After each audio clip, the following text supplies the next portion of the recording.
Happy Wednesday, guys. Happy Wednesday, guys. As you walk in, please make sure you hit that like button. Please make sure you hit that subscribe button. Please make sure you hit that notification bell on the right hand side. Remember, we do go live each and every Monday, Wednesday, Friday, 6 o'clock Eastern time. Like always, thank you for tuning in to KR Coach Radio. Hakeem Jordan, what's cracking like it? What's cracking like it? What is cracking like it? Living the dream.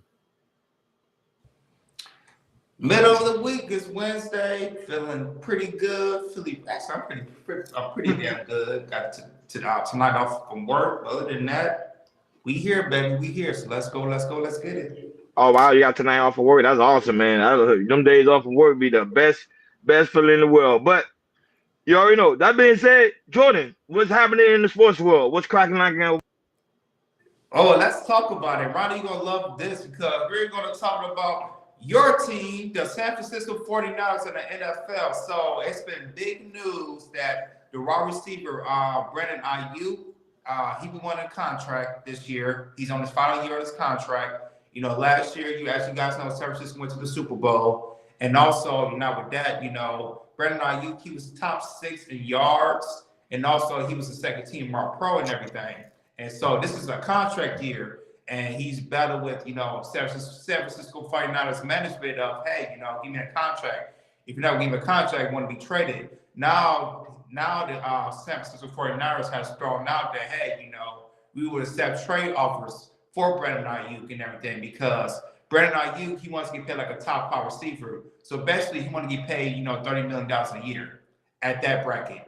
But the thing is like the San Francisco 49ers, they got the left tackle paid. They got Nick Bosa, the defensive tackle paid. They got their running back paid. They got their linebackers paid. And also, they're going to have to pay their quarterback as well. So San Francisco 49ers don't have a lot of money to spread out. So it's more than likely that Brandon Ayuk, the wide receiver, he might be traded to another team. There's been rumors he might be traded to Cleveland. There's been rumors he might be traded to the Patriots, but I heard that kind of fell down a little bit.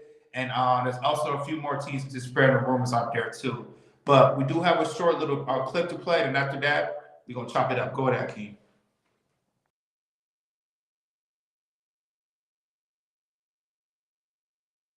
Is the deal done? Are the 49ers are trading Brandon Ayuk to the Browns or the Patriots? Those are the front runners. Don't waste your breath. Don't get worked up over that. Fans were hitting me up like, hey, is the deal done? Because I guess people saw Brandon Ayuk shaking hands and hugging John Lynch and Kyle Shanahan and just assumed that meant something, and obviously it didn't. That was the same day that Brandon Ayuk found a spot on one of the equipment golf carts. He sat there and watched practice right outside the weight room. Deebo Samuel came up. They chatted for a long time. I mean, he's still in the building. He's still around. And again, in a good mood. Yeah, as you mentioned, he's doing those mental reps. He's staying engaged, and he seems to be in good spirits, even though, he would have reasons, I guess, not to be in good spirits.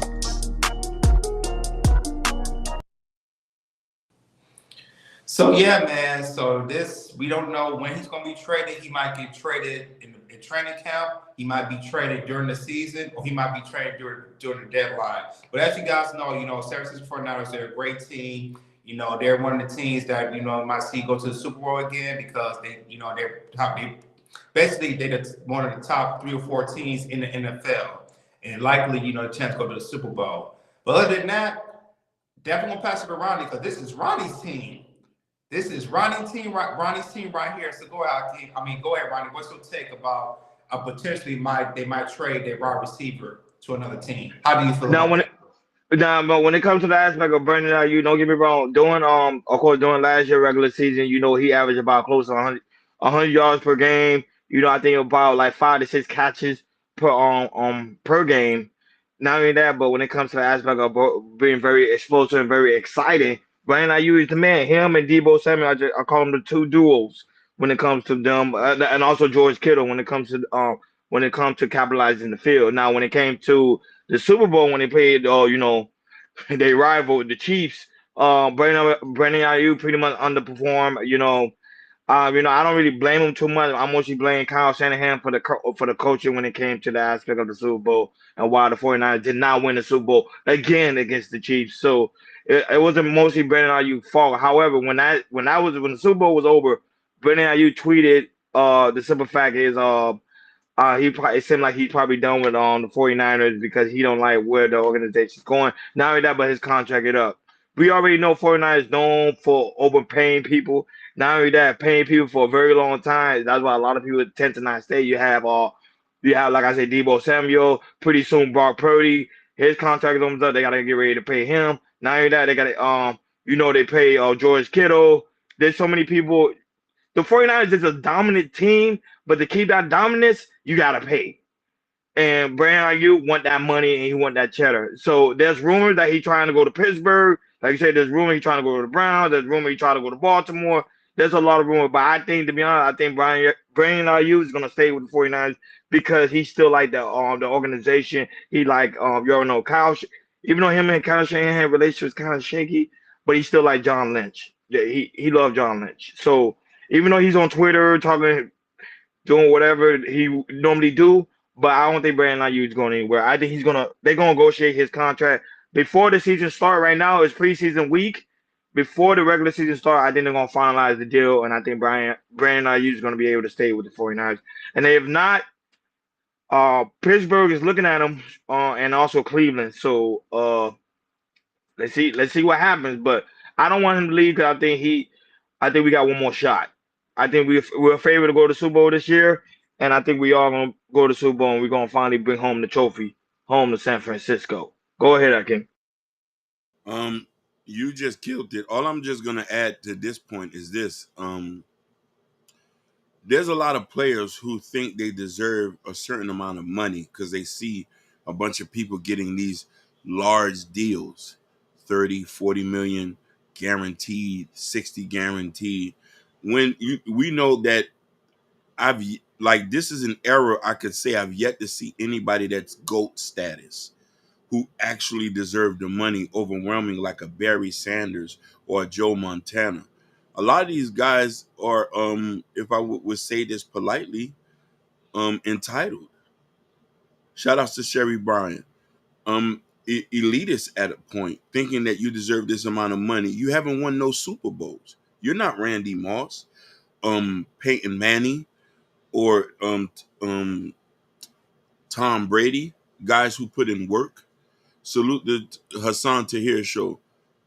So I'm saying is this, like, I want to see a lot of you guys put in work and stop thinking you can get paid as being as top as some of these receivers and stuff like that. That's all I got to say on that. No, but Randy Moss number one in the Super Bowl. Let's keep that back. Randy Moss number one in the Super Bowl. Randy Moss number one. So who's that guy that played on Jerry Rice won a Super Bowl. Jerry Rice won the Super Bowl for the 49ers. Who's that guy that played with Tom Brady on the Anthony Brown? Anthony Brown? Wasn't there a guy named Antonio Brown? Antonio Brown. No, it's another guy named Moss. No, Randy Moss, he did play for the New England, but the thing is, they lost the Super Bowl to the Giants. Yeah, he never went to the Super Bowl. Yeah. Damn. Randy Moss, he went to the Super Bowl when they went undefeated, but they lost against the Giants. You heard me here. Lost undefeated season. Yeah, Randy Moss don't won the Super Bowl. That was Randy Moss even said that was one of his downfall in the NFL, that he never won the Super Bowl with the Patriots. Yes. Shout out to Joe Don't Hurt Him. Blessings to brother Beach from San Juan. Hey, Joe. Shout out to Chew. Never Free was also in the building, and also Why High, who's also in the building. Go ahead. Shout outs to Baltimore's finest, Truth Hirsch. Shout outs to Tequila, the Queen, and Truth the King. Joe Don't Hurt Him. I just was in Puerto Rico last week, turning up. I just was in Puerto Rico, turning up in Loíza. A Puerto Rico, a Boricua. I'm Boricua now. I'm Puerto Rican now. I'm Puerto Rican. I'm listen. Where's my Puerto Rican scarf at? You wore that on Monday. He love that scar. I love that. Keep it on. I'm listen, I'm Boricua now. Nobody can tell. I'm repping for the Coquis. That's all we doing today. Good. Go ahead, Yeah, Judge. so looking at 49ers cap space, they have right now they have about $17 million worth of cap space to spend. But unfortunately, Brandon Ayuk, he wants between the top five receiver money, which is between 30 and $35 million a year deal. So the thing is about Hakeem to help you out. There's the which kind of hurts the way in a way is the NFL quarterbacks. You see top five quarterbacks like Jordan Love from Green Bay, Joe Burrow from Cincinnati, Trevor Lawrence from Jacksonville, Jared Goff. He's still top five money for Detroit Lions. You know they're getting paid between 55 to $52 million a year. So and the thing is what's doing that because people was watching the cap space. The cap is always going up year by year. And the thing is, you have all like play when it comes to the players union, they're pushing these players to go, hey, make sure you get your money because remember the owners they get certain, majority amount of the money other than the players do. So you see why a lot of players they want their money because they see these billionaires getting all the money for revenue, for jersey sales, from people coming to buy tickets and everything. And also they seeing their counterparts getting paid too, and they feel like they're just as good as them, say productions wise. And if you look at their stats, it's that they do have the production is still there. Brandon Ayuk, he's not just a great receiver of catching balls or taking touchdowns. He's one of the best in the league of being a great blocker. There's not a really great receivers who really block for being a receiver that can block like that. And Brandon Ayuk, he's one of the top receivers who can block well. Was a block for their team. Once if Debo Sanders get the ball, he's a great blocker. Or with Chris McCaffrey, he wants to go. He's a great blocker. We saw in the NFC Championship games in the Detroit Lions of how he made that improbable catch that hit his head and he caught it. And also being a great blocker when it comes to when Chris McCaffrey scored a touchdown in an NFC Championship game. So when it comes to Brandon Ayuk, he does deserve his money. He should be paid top five money. He's been a great receiver. Like I said, he was second team All Pro, and also he's a great blocker. But the thing is with San Francisco 49ers, also with the coach Mike Shanahan, his history with receivers, he don't have to get a great receiver. He could draft a receiver or also get like a good receiver and make sure that the receiver could work in his system so they can win games. So unfortunately, with Brandon Ayuk, even though he's a great receiver, the 49ers can really cut him off and they can find another receiver. And if they can get a same production or lower production, but they still winning games and they still score touchdowns with the Christian McCaffrey, with the Debo Sanders, they'll be just fine. So what I see with Brandon Ayuk, I do not think he'll get this money, even though the cap might go up next year, which I believe it do, because like I said, NFL is like it's dominant here in the United States and America. They're gonna get their money. I see that Brandon Ayuk, he might get traded. I don't think he's gonna get traded in the. I probably think he's gonna get traded till the season, but I feel like that Cleveland, I think that would be a good spot for him if they can swap him out for Amari Cooper, which he's a good receiver, and I think Amari Cooper could play a key role in the San Francisco 49ers. And the thing is, he might get paid $20 million, which is the 49ers can work with that. I can see a deal right there. But Brandon Ayuk, if I was you, get your money. If the San Francisco 49ers can't give you that money, get your money somewhere else because the NFL is not for long. It's a certain amount. It's a certain amount of time you can play in the NFL and get the money as much as you can. Point blank. Period. Get your money, Brandon Ayuk. If you can't get the 49ers, give it somewhere else. No, I agree. Go ahead.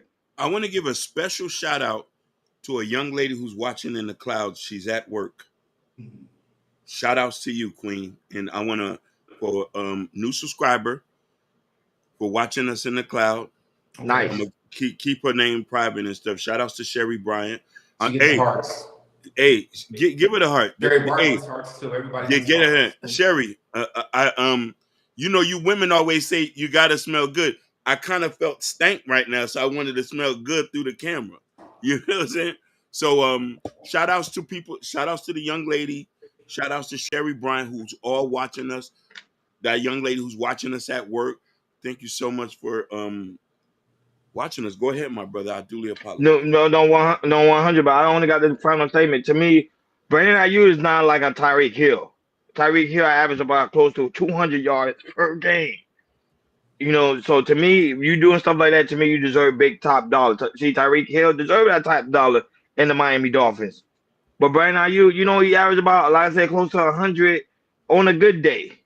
But on a bad day, he don't average like he normally do. But at the end of the day, I don't think he's going anywhere. I think this Brandon Ayuk love the Kyle Shanahan system, and I think the Kyle Shanahan system fits him. If he go to any other organization, I don't think he's going to perform the way he's performing now. That's just my personal opinion. I agree with that. I agree with that. Kyle Shanahan system just fits him, and that's why I think he is not going anywhere. But that being said, you already know, money time. Jordan, let's talk about the money. Shout out to Nidus. What's going on in the money world? Shout out to Nidus. All right, let's talk about the money. So this goes out, we're going to talk about to the parents or future parents. And we're going to talk about college tuitions and taxes. So there are ways that, when it comes to, if your kids want to go to college, trade school and things like that, there's ways to there's ways to be tax-friendly ways of families that can help pay college tuitions and everything. So which is amazing. So if you got any kids that are going to college, or you have a kid and you want to build up the future and hope that your kids will go to college, we're going to talk about how to help with that with college tuitions and taxes and everything. So we do have a clip for you guys. Shout out to Yahoo Finance, because like I said, this is where I find my information. Yahoo Finances and everything. Shout out to them. Other than that, I can't play the clip, and after that, we'll chop it up.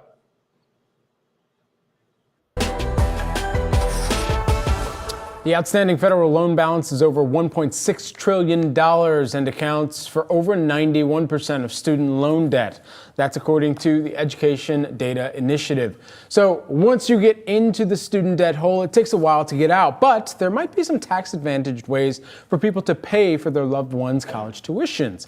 To discuss, let's bring in Jerry Boyle, who is the BNY Wealth, Tax, and Estate Planning Strategist here with us. Jerry, great to see you here with us today. All right, so what do people need to know about some of the tax advantages that, they might just need to give a phone call to a loved one or phone a friend if they're looking to pay down some of this debt?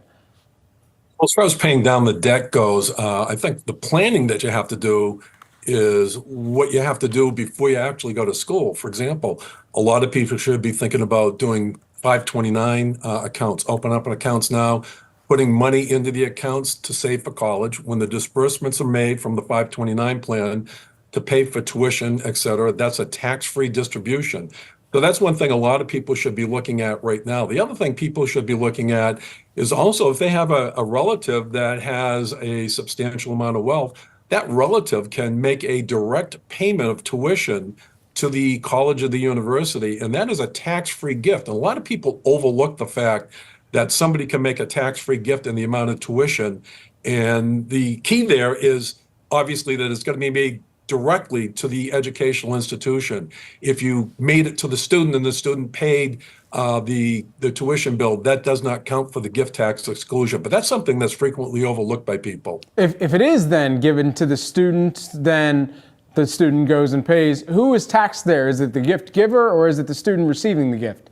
It would be the gift giver. The donor would have to pay that. That would be deemed to be a gift from the donor to the student.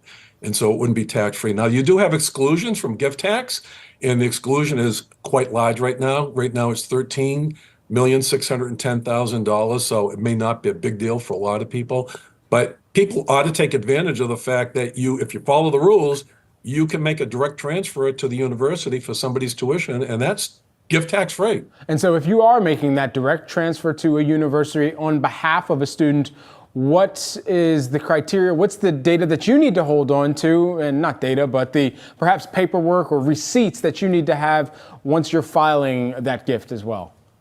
Well, what somebody would have to do if they did do that transfer to the university, you'd probably want to keep your checks to show that the check was actually paid directly to the university as opposed to being paid to the student and the student churning around and sending the check to the university. So I think the most important thing is to have some type of evidence that shows that the payment was made direct. And if it's made by check, obviously, if it's made out to XYZ university, that would be enough substantiation. Otherwise, some electronic transfer from a bank account if you kept your bank statements. You just have to have some proof that it was made directly to the college or the university. How many people are actively doing this right now, from what we can estimate at least, Jerry? And is it expected to grow, the number of gifts being made directly to universities on students' behalf, considering the rising costs or the high price of tuition right now? I think that most people that are taking advantage of this provision of the tax law are wealthier people because most people just can't part with that amount of money. If somebody's going to school, for example, in Boston, where I am, where the tuitions are about $90,000 a year, that's a lot of money to transfer directly to a university. So for the most part, this provision is for pretty much wealthy people, not for the the regular person that's going to school, blue collar type of family. Jerry Doyle, who is the BNY Wealth Tax and Estate Planning Strategist. Jerry, great to see you as always. Thank you. And they basically tell me if you got the money to do it, you can pay the tuition, you can be tax free if you got the money like that. But go ahead, Hakeem, man. What's your take about college tuitions and everything? First off, shout outs to Next Level, a member, a supporter. Next Level, my brother, I love you. Always thank you for coming here and supporting us. We always going to support people who supported before you even came.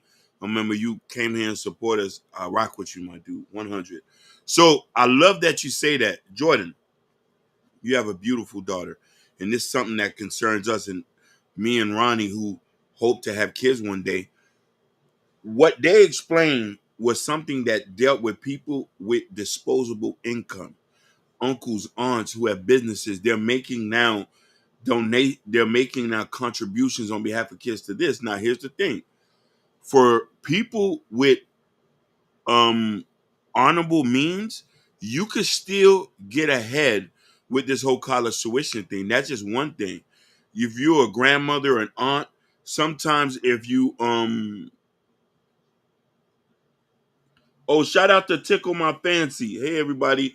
Shout outs, man. Thank you for coming here, Rockwood. So let's say if you're uncle and aunt, you can now go and make a sizable amount of money towards a particular students, which will go to the tuition. But here's the thing. I'm gonna be quick about this. There's other ways to send your kids to school without having to break the bank. In Florida, most states have this. You can get prepaid college fund. Florida has something like that where you can pay into it and it goes to a state-funded school and you can use that tuition this. Next is the Army. Next is the Navy, Armed Forces. A lot of people don't like that, but the GI Bill pays for it. For trade school, for something. This, and this is one of the critical ones. Stop waiting till the last year to start applying for scholarships. You got to start doing that at 11th grade. Once you do that, you're okay. And another thing is too, this is the last one and this is the easiest one.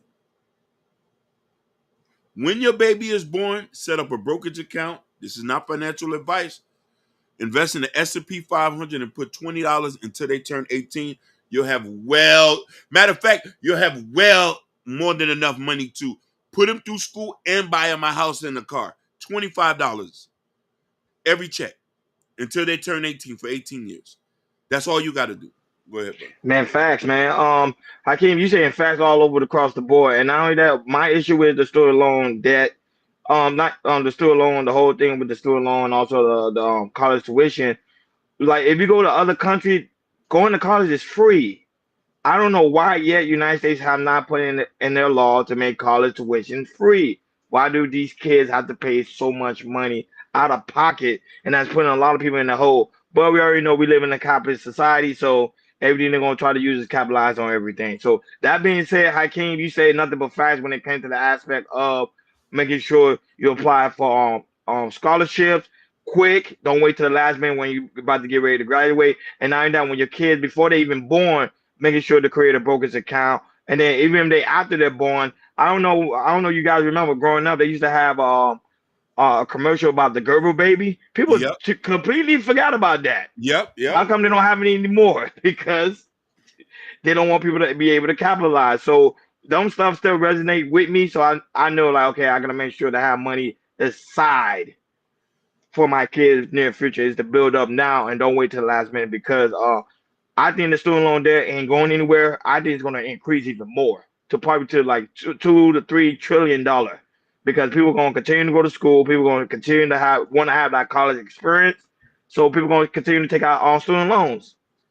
It is what it is. Now, don't get me wrong. Even though Biden administration, they always focus on the student loan forgiveness, but how many they really truly forgive? A small percentage, but not the majority. So that's something The people ones have that to went to really look at. ITC college and all that type of stuff, but not they don't. But you talk about the major universities, the PWIs. Oh no, no, yeah, no, they're not forgiving that. No. But I can he gave some great example. I think people should be able to listen and capitalize on that. Of course, it's not financial advice, but that still is some great advice. No, but shout out to the Diary of the Angry Mixed Man. Shout out to you, My big dog. my Taking half my fancy, brother. My half brother. That's my half brother. taking my fancy. I seen you also on the Black House. Shout out to you. I seen him before on the Black House. You say, well, hey everybody, I seen y'all on the Ashton channel. Shout out to the Shicey Avengers. You know, right after us, normally they go live. So shout out to Ashton holding it down over there with also his co-host Mimi and also Pre and also Alizé. They be doing their thing, man. Shout out to them as well. Not that, but shout out to the lovely Natasha Vincent. Some of you guys that got emoji that's coming in here with the member badge is because Natasha Vincent was gifting a lot of people on Monday. Sweetheart, we love you. We appreciate you every time. And you know, we always got to give you your honor and your respect. Listen, before we even got to this point, when we was having less subscribers, she was in here.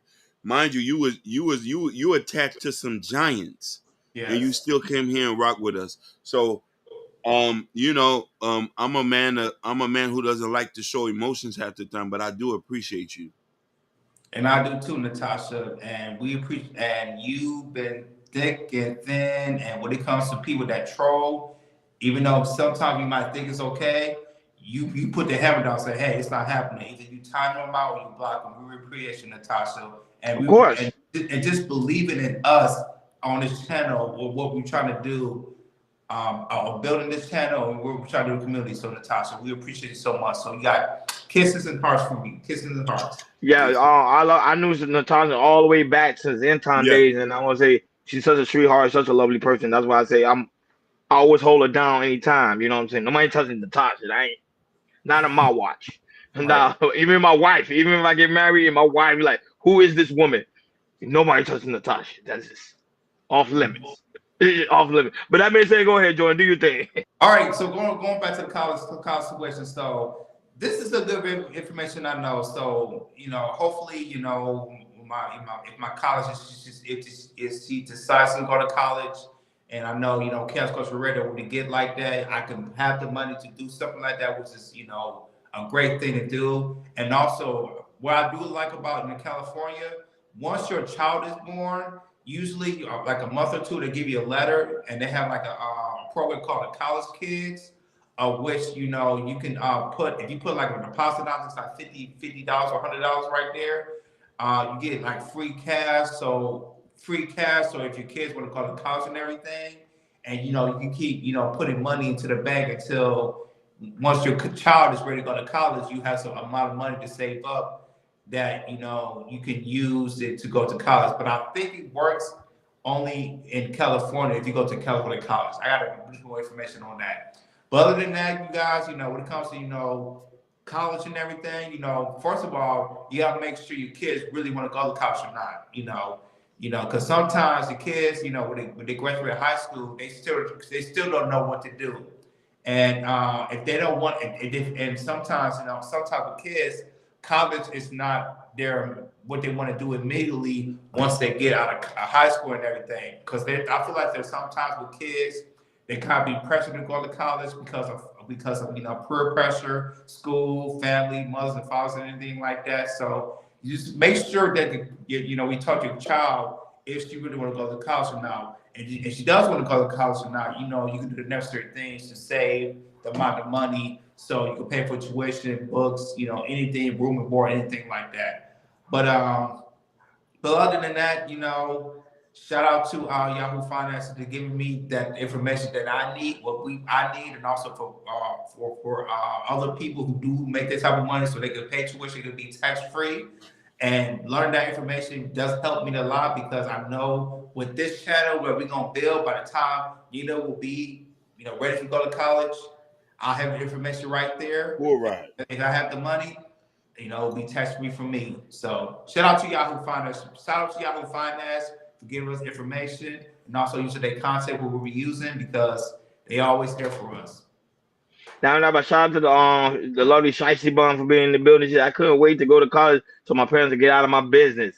LOL. Hey, that's a bad way to go to college. hey, Shiesty, what you did the other day, I got nothing negative to say about you. And not only that, but shout out to Violent Thor. Shout out to him. He said all the Trump voters want a good economy, while the non-Trump supporters, voters, got a lot of feelings. Well, we'll talk about that later on. We will talk about that later on. Hopefully you're still around, Thor. But go ahead. We're gonna touch on that. But that being said, and look, and Shicey Bun say Kamala Harris 2024. I ain't got time. But hip hop, Jordan, what's going on in the hip hop world? Let's talk about hip hop. We're going to talk about Kodak Black. So Kodak Black is doing something real good for the community. So Kodak Black, I don't know where he was at, what city, but you can see him. We do have a clip that he does care about the kids and everything, and you can see him really talking to the youth. Giving the youth information about don't do drugs and everything. Giving them some advice like that, and which which we like to see, but I would like to see rappers do a little bit more, but talk to our youth. But it's a good thing that Kodak Black, as a rapper, he's going to the youth, saying no, don't do drugs and everything. Make sure you have it, head on your shoulders and do what you need to do.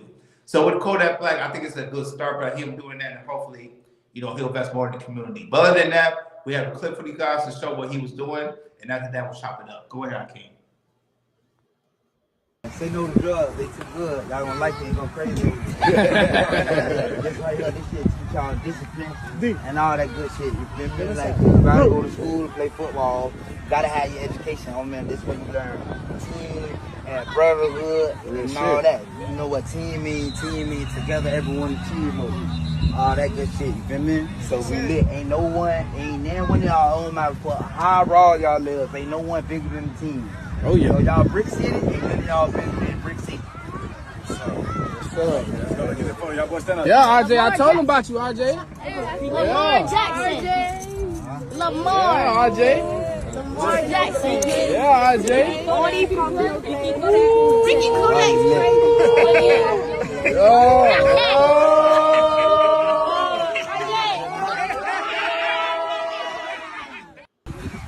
Say no to drugs, they too good. Y'all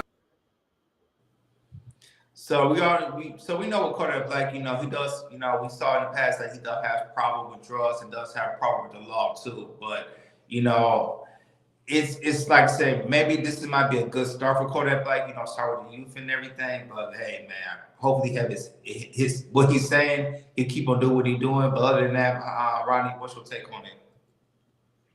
I ain't gonna lie. Kodak is a native. When it comes to the aspect of Florida, he's from Florida, he's from Pompano Beach, Florida. So I keep those. Kodak he's always known for giving back to the community. I'm not gonna lie. When it comes to his community, his home project, he always give back, especially the kids. He always give back because he grew up rough. When you see his documentary, you tell his story, so it shows how rough he grew up. But one thing about him, he always give back to the community, and that's something I want to do. Hakeem want to do, and also Jordan want to do. Give back to the community that we came from, because it brings the kids up to show that it's hope. Now we know Kodak Black for being known for taking varieties of drugs. However, I think he's going clean. Sometimes when I be seeing his live stream, sometimes I be like, Kodak, are you going right back to the track? But it seems like he's going to the right path, and I think he still need to get the help he deserves and get the help he needs. He still needs the help and give it back to the community and letting the kids know, like, hey, stay away from it because I used to do it. Just stay away from it. Stay on a stay on a on a slate, and the future is yours. So I think with him, especially with the kids that do look up to him, especially in the aspect in Florida, I think they're gonna listen to his, take heed to his word. But I also want to make sure he take heed to his own words as well, and don't backtrack and go back into where he used to be, into that demon. Just, just keep on the good. Just keep up the great work, Kodak. You doing your thing, big dog. Go ahead, again. Brother, you couldn't said it so well. I know somebody personally who has been affected by Kodak in a positive way. You remember that year he was passing out air conditionings?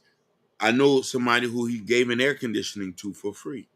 So he always has been giving out. He has personal demons. A lot of entertainers do. And Shiesty Bum, you did say something, and I'm gonna acknowledge that. A lot of his music is not positive. We're gonna say that. He do talk about guns and drugs, and you're right. We're gonna keep the same energy for him and any other body who wants to promote violence. We don't support that, but we are going to give credit to Sexy Red, Megan Thee Stallion, the work they do outside of music. We personally might not like their music. Some of y'all might not like Kodak music, but in Florida, he has his own little league football team. He gives back religiously. You know, he came from poverty. I have nothing negative to say about that. I've never had nothing negative to say but his shenanigans when it comes to the street stuff, the drugs. He takes care of his mother. He pays his child support. His son is well taken care of. His mother doesn't work. He takes care of his brothers. He makes sure people around him eat. I got to salute him on that. You know what I mean? Okay. All right, Shasty said she likes Kodak Oh, music. you like, okay. But you did make a point that I wanted to stand on that. Yes, a lot of the music that comes out is very, very negative. But sometimes we say, can we separate the music from the person? This goes back to the question with R. Kelly. A lot of us used to listen to R. Kelly, but can we separate R. Kelly from the shenanigans he did? Now, but shout out to Gore. Gore is also in the building. My It's always great to see my brother Gore. Go ahead. my other half brother.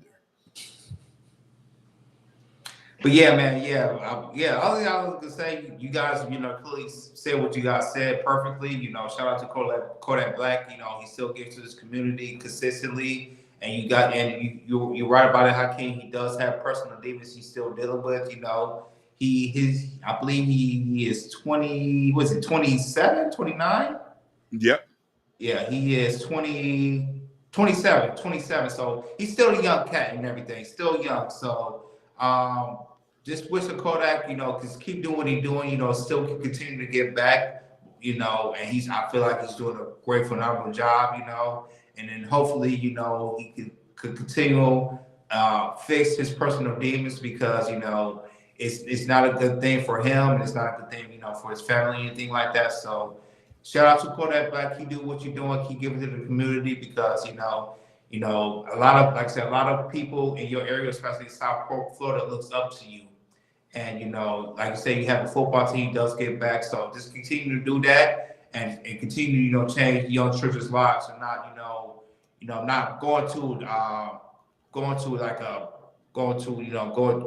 gangs or think, you got to be a rapper to be number one. There's other things you can do to make money other than being a rapper or being a, entertainer or being a sports like that.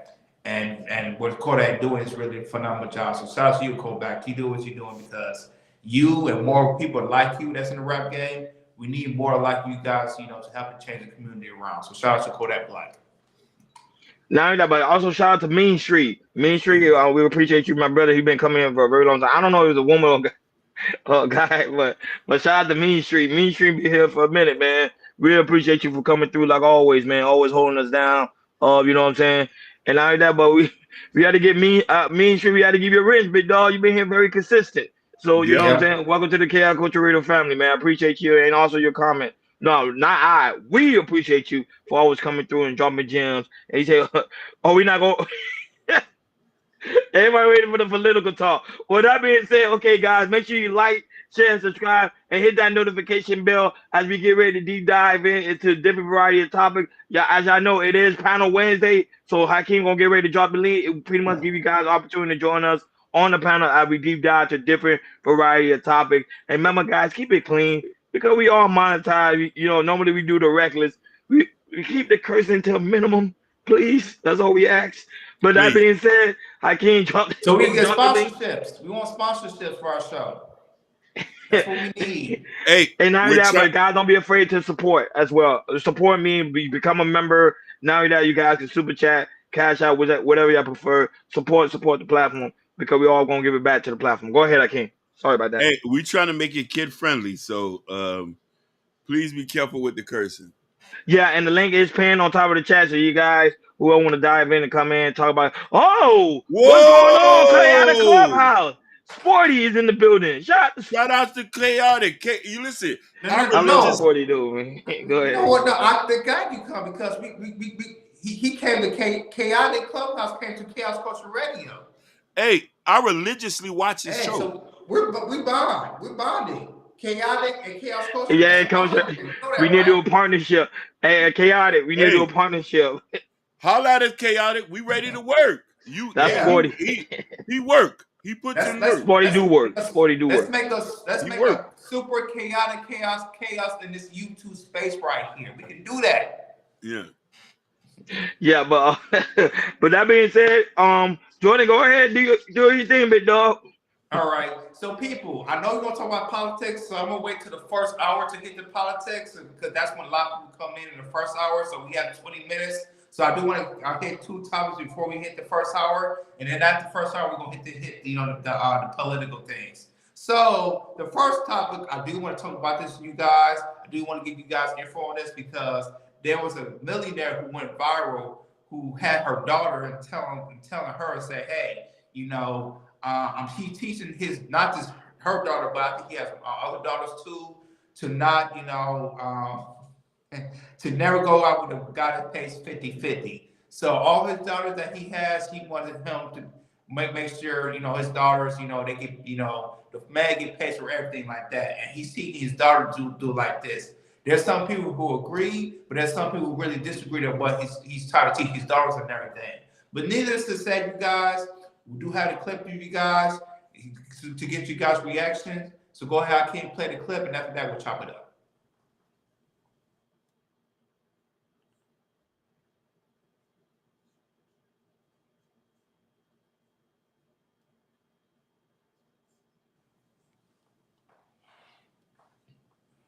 My 14-year-old daughter, Mari, when you start dating, what he gonna have to do? Work for my dad. Are you splitting 50-50 with anybody? No. Why? Because you don't. Come on. See, common sense for her. Y'all gotta understand, the reason why I be so stern on paying 100% of everything because I have two beautiful baby girls, all right? I got a 14-year-old and I got a 2-year-old. And guess what? They ain't finna be dealing with that bullshit that most women gotta deal with in today's time. They not finna be out here struggling, trying to figure out how they gonna eat their next meal because they dealt with the wrong man. No, you gonna have to pay 100% for everything, all right? I'm raising them the same way that they see their dad doing. I've been paying all the bills since day one. My wife haven't never touched a bill since 2014, and that's the year that I met her. Pay 100% of everything, because if you don't, you are not considered a real man. Stay by yourself until you're able to provide 100%. That's all I'm saying. You can't do that, you don't need to be with nobody. The relationship math is, if you can't take care of yourself, you damn sure can't take care of this person. Stay by yourself and prioritize yourself. This is why I firmly believe in 100% of everything. Men is supposed to pay 100% of everything. Especially if you got baby girls. How dare you say that you ain't gonna do that and women don't deserve this and that? Your daughter should be looking at you like you crazy. We real men, and real men stand up on real men responsibilities, all right? We stand up for what we believe in, and this is what we believe in as real men. This is a real man telling you, pay 100% of the bills and don't consider yourself a real man. Because guess what? It's kids like mine that's actually getting raised actually with that mindset of actually elevating, all right? Comment your thoughts below. Let's get it. Let's get it. Hakeem, let's get it. Who's on the panel right now? Oh, Truth is in the building, but Hakeem, let's get it. Let's get it. Who should go first? He said, let's get it. I emphatically disagree. Me too. But go ahead, Hakeem. You can say why. So here's the issue, and I want a lot of y'all to hear me on this. Who says she's going to marry somebody that's going to be that financially secure like her daddy? Dawn DeMarco. Facts. Not only that, though, you say real men pay 100% of the bills. Statistically, the average man makes $50,000 in the U.S. The average man, and then 30 and 40 and 30,000. So most And that's women in all man. America are paying. Yeah. So most women are paying 50% of the bills, regardless of how you look at it. Some people are blessed to have fathers who hustle and make the way, and you probably struggled your way to do that. Your daughter's not going to be like a lot of these singers or a lot of these people who's able to meet men that are rich. How many women are dreaming to meet rich men? There's so many Instagram models who still can't bag a rich man. Preach. So for you to teach your daughter to say that, don't whoa. That was DB. Whoa. me. That was me. And I know I say, man, shout out to New Jordan Era for the one gifted membership. I'm giving membership, y'all. Yeah, and the person you gifted was DB. Shout out to DB. Shout out to DB. You was gifted by a membership from Jordan. That's what's up. Go ahead, Hakeem. So I truly believe this. I do agree, if you ever come into the financial position, your wife shouldn't have to work. I definitely know if I made $1 million a year, my wife wouldn't have to touch nothing. But since we're partners. We have to get this thing going. So that's the thing. No, Hakeem, I disagree. I think women need. Whoa, Keisha Nelson's in the building. Whoa! Shout outs to Keisha Nelson. Well, she been gone for a long time. Well, welcome back, Keisha Nelson. Great to see you. Shout out to First Time Florida, also in the building, and also shout out to True Never Favorite, who's also in the building and also on the panel with us now. But I know he's gonna have his commentary. Just you already know he's gonna do his commentary, but I'm gonna do mine really quick. Hakeem, I think men should not do 100% at all. Period. I totally agree with you. And not only that, even when you financially set, a man should still not do 100% of paying all the bills. Because the reason why is because a woman wants to put her footing. They do. And you never notice the majority of the women that the man do all the percent of the bill. How come she always end up cheating on him, Hakeem, Jordan, and Truth?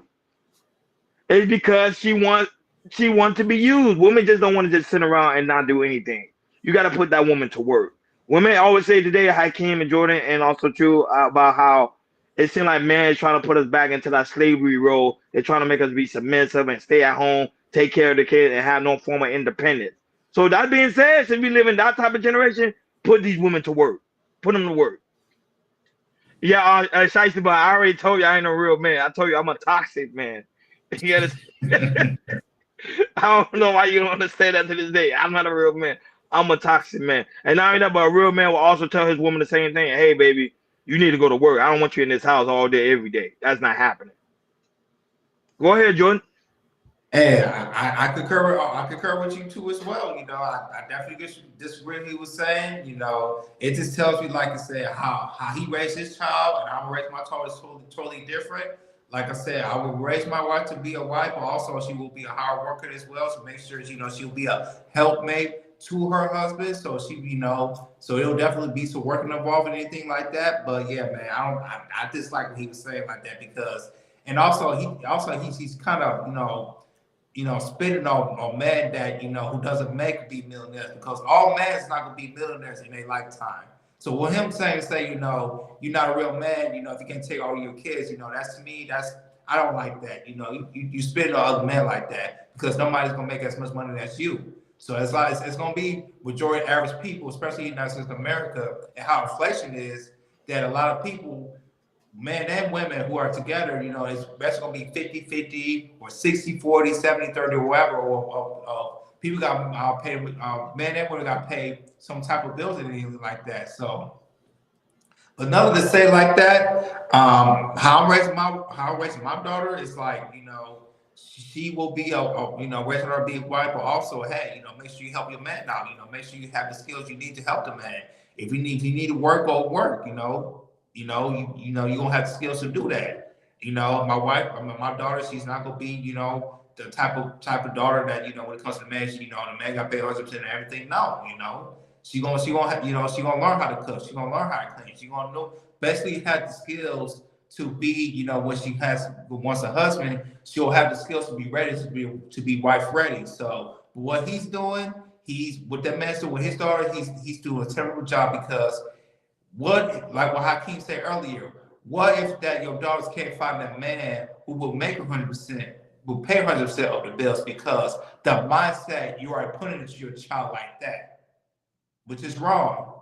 And to me, that what he's doing right now, you kind of making your daughters kind of suffering a little bit because women can do more than just cook and clean and everything, especially around this time, 2024, how feminism is, and also how women want to be independent. So I believe that all women can do what they need to do, not just be in the house all the time, but they can work, go outside and work as well. That's my take on that. Shashi Mom said, "Do you want a fit woman?" I don't know. I like my woman thick, so I don't know Hakeem and Jordan. Jordan's wife is fit, so it's. Listen, she thick. I tell you this, y'all. I tell you this, like my wife, no kids. Like after the pregnancy, after the baby and everything, she dropped about 15 pounds less. That was it. So so Jordan, you want a fit woman? It takes a year, but I want to shout out to my wife because she's doing a wonderful job. Like I said, the way that she was before pregnancy, the way that she is now, she's less where she at right now and everything because we eat healthy in our household and everything. So I just want to say that out to you, like I said, when it comes to a woman who gains gains weight more after the pregnancy, that's a lie. If you take care of yourself, you eat well, you could be the same way you are or be less than what you are. I just want to say that out. But go ahead. No. But the problem is the only problem is why women out there get birth maintain that weight is because they don't breastfeed. Even you can do research. They say majority of the time, when women breastfeed, it takes about 50 pounds away from the woman's body. But that's just me, for a guy like Shiesty Bond said that ain't a real man, but how come I know these information? You know what I'm saying? Night up silence to the loving Sapphire Grace. The first 3 months, she was breastfed 100%. Now, she's about 5 months now. We're doing 50-50. But yeah, you're right about that, Ronnie. That first 3 months, 3.5 months, women should breastfeed. And it does cut down calories. It does burn calories very, very well. So the women, if you think you can't lose weight by breastfeeding your child, yes, you can. If you put on breast milk, the first 3 months, I guarantee, either you have the same weight as you was before you was pregnant, or you weigh less than that. But shout out to you, Ronnie, for saying that because you're 100% correct. Yeah, Tina Thompson even say breastfeed. Breast is the best. It is. Look, well, whatever. True, go ahead. Do what you gotta do. Shout out to the lovely Jalen. Also is also in the building. We have the lovely Sapphire Grace and also the lovely Jalen also in the building. Shout out to you guys. Go ahead, True. Never favorite. Go. Yeah, first for the formalities, how you fellas doing today? Doing well. Doing good. Good. As always, it's a pleasure and great to see you guys.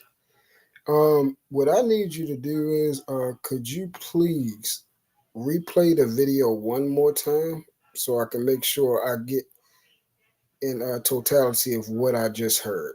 I just want to make sure because I don't want to say something that's incorrect.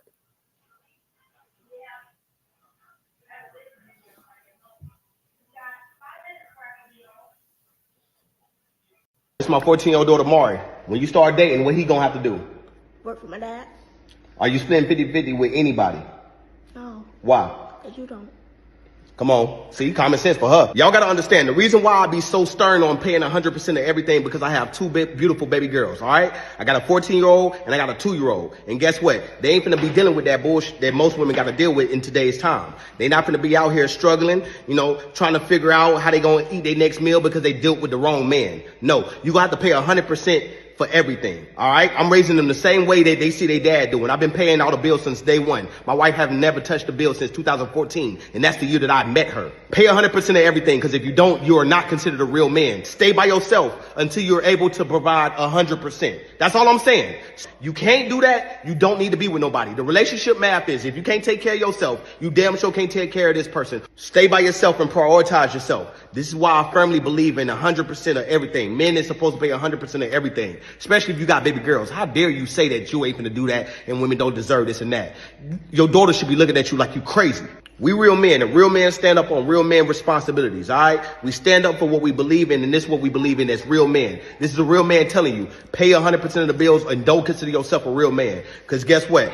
It's kids like mine that's actually getting raised to actually with that mindset of actually elevating, all right? Comment your thoughts below. Let's get it. Go ahead, Truth. Go ahead, True. All right, so first and foremost, let me preface my comments with this. I am a firm believer that a man should pay 100% of the household, the wants, the needs, the bills, and so on and so forth. However, the thing that he's teaching his two daughters is incorrectly. And the reason why it's incorrect is because the first thing he said, the guy has to work with her dad. Did y'all hear that part? So he said he has to work with her father. So number two, then he said, I'm raising my daughters that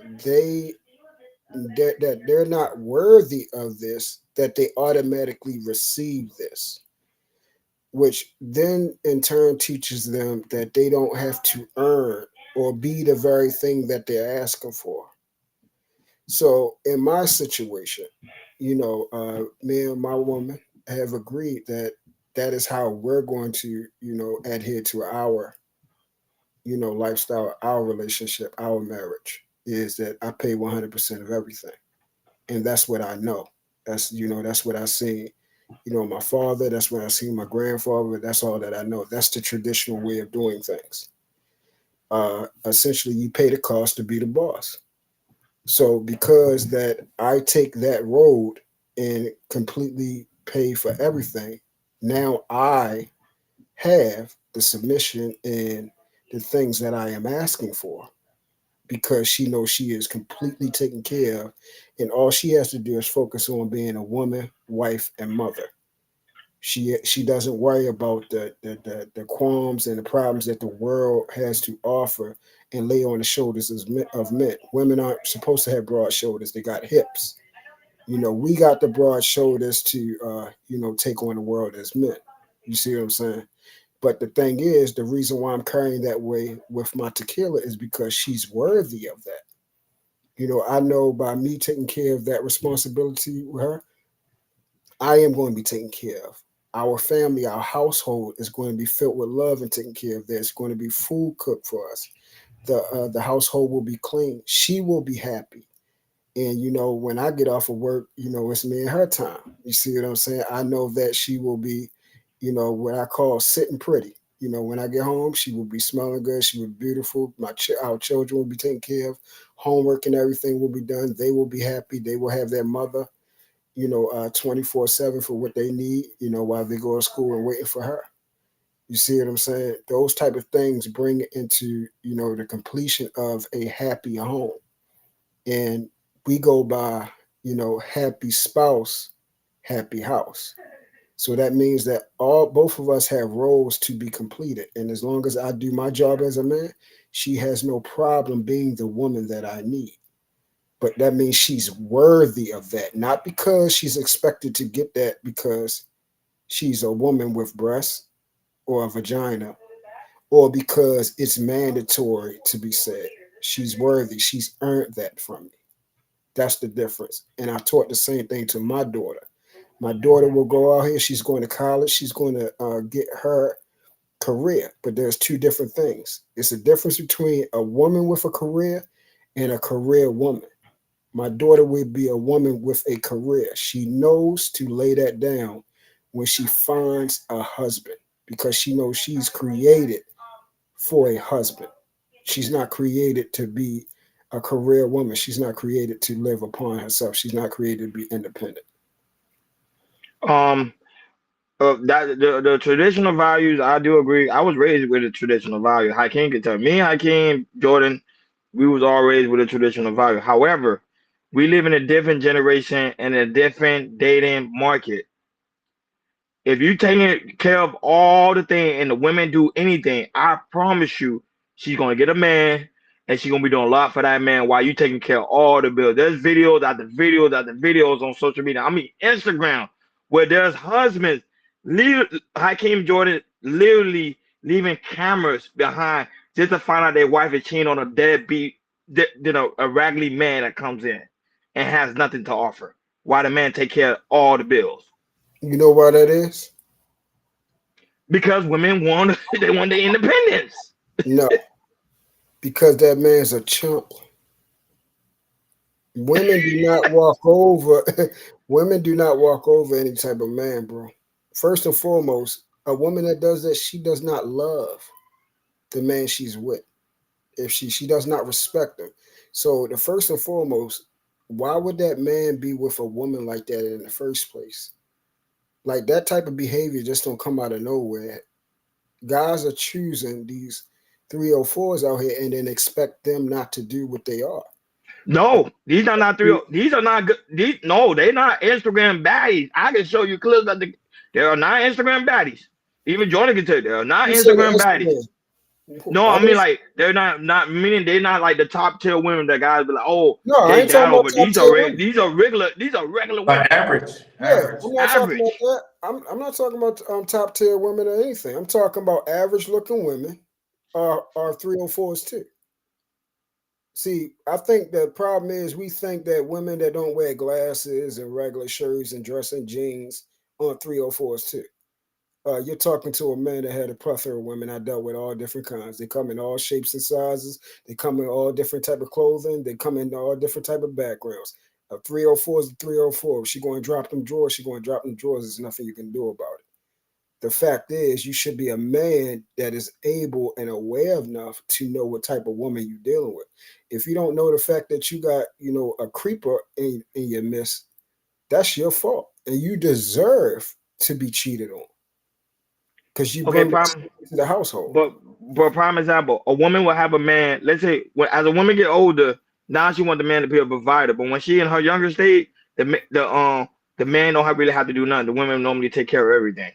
I'm realizing that now. As a woman gets older, the woman like, oh, I want my man to take care of everything, this and that, because the woman that was in her younger state was taking care of that man. So now when I come in, like why I say now stepdaddy are not paying 100% of the bills from runaway guys, which is a fact. Hakeem talks about that all the time.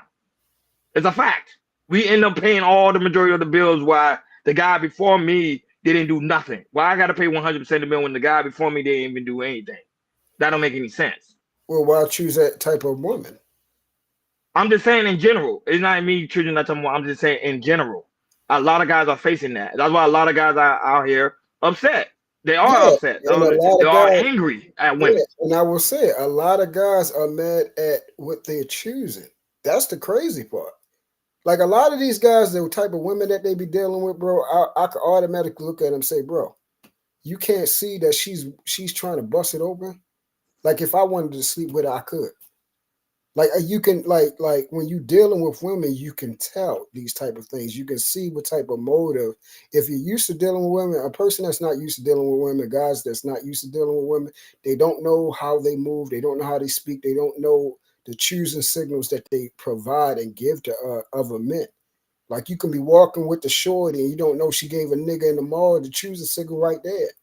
And basically he's like, oh, baby, hey, I got to go back in the mall. I got to go to the bathroom while she leave you in the car. And then she go holler at the dude. You see what I'm saying? And he already know what time it is because he wait right there until she come back from leaving her dude at the car. That's your fault for being out here in this game and don't know how to play it the right way.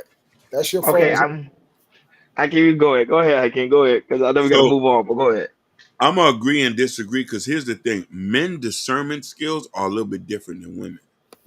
What we look for women is quite different than what women might look. We can deal with a lot. A lot of us just looking for the femininity aspect to have kids and that. But as we look for these type of women, they're being all shapes and sizes and color. It's only when we're in it 3-4 years when we start to notice that this is a character that might not be conducive to what we in. And most men, once we realize the woman is not 100% good for us, we usually just stay and say, shit, let me just try to work it out. Yep. You know what I'm saying? How come the broke and dusties get all the benefit when you have a man that's hardworking, trying to provide for his family, and she still don't even get that man the level of respect? That's the discernment skills of the women. That's where they get wrong at. You know what I mean? But we all know this. We all young. We noticed this growing up. Most girls go after the bad boys until they hit their 30s and 40s and they have a kid or two. No, but they still go after that bad boy after they hit their 40s and 50s. It doesn't change. It doesn't change at all. And I think that's what a lot of guys misconstrue. They think because the guy, as the woman get older, her level really change. Not really. Because if the bad boys come in, the bad boys smooth talking, very charismatic, good looking, they say always got that physique, the physique look, Hakeem, you always talk about. Yep. She gonna go head over here that man. She gonna buy him Jordan, she gonna buy him Timberland, she gonna buy whatever he wants. That's why the guy that paying 50-50 of the 100% of the bill can't even get a woman respect. 100%. So this is the thing. I think sometimes we kind of speak in like absolutes and we take one end of the spectrum. So what happens is, y'all seen the movie Enough? Yes. No. Okay. I did. It's a movie with Jennifer Lopez. Jennifer Lopez, yeah, I seen it. So the guy she was married to, that is what you would call a high value man. His attitude, his bravado, how he controlled everything around that, his money, and how he plain and simply came in there and told her straight up, oh, I'm going to sleep with this other woman and you're going to deal with it. This is the price you got to pay for having such a good life. Yep. And you're going to allow it. So now that type of person, we tend to try to move that away from. That's the bad guy too. That's the bad guy. So we got to stop automatically saying that the only the quote, I don't like using this word, but for the sake of this conversation, I'm gonna use it. The Pookie and Ray Ray. The Pookie and Ray Ray is just not the broke dude that sits on the couch. He's also the hustler that got bread.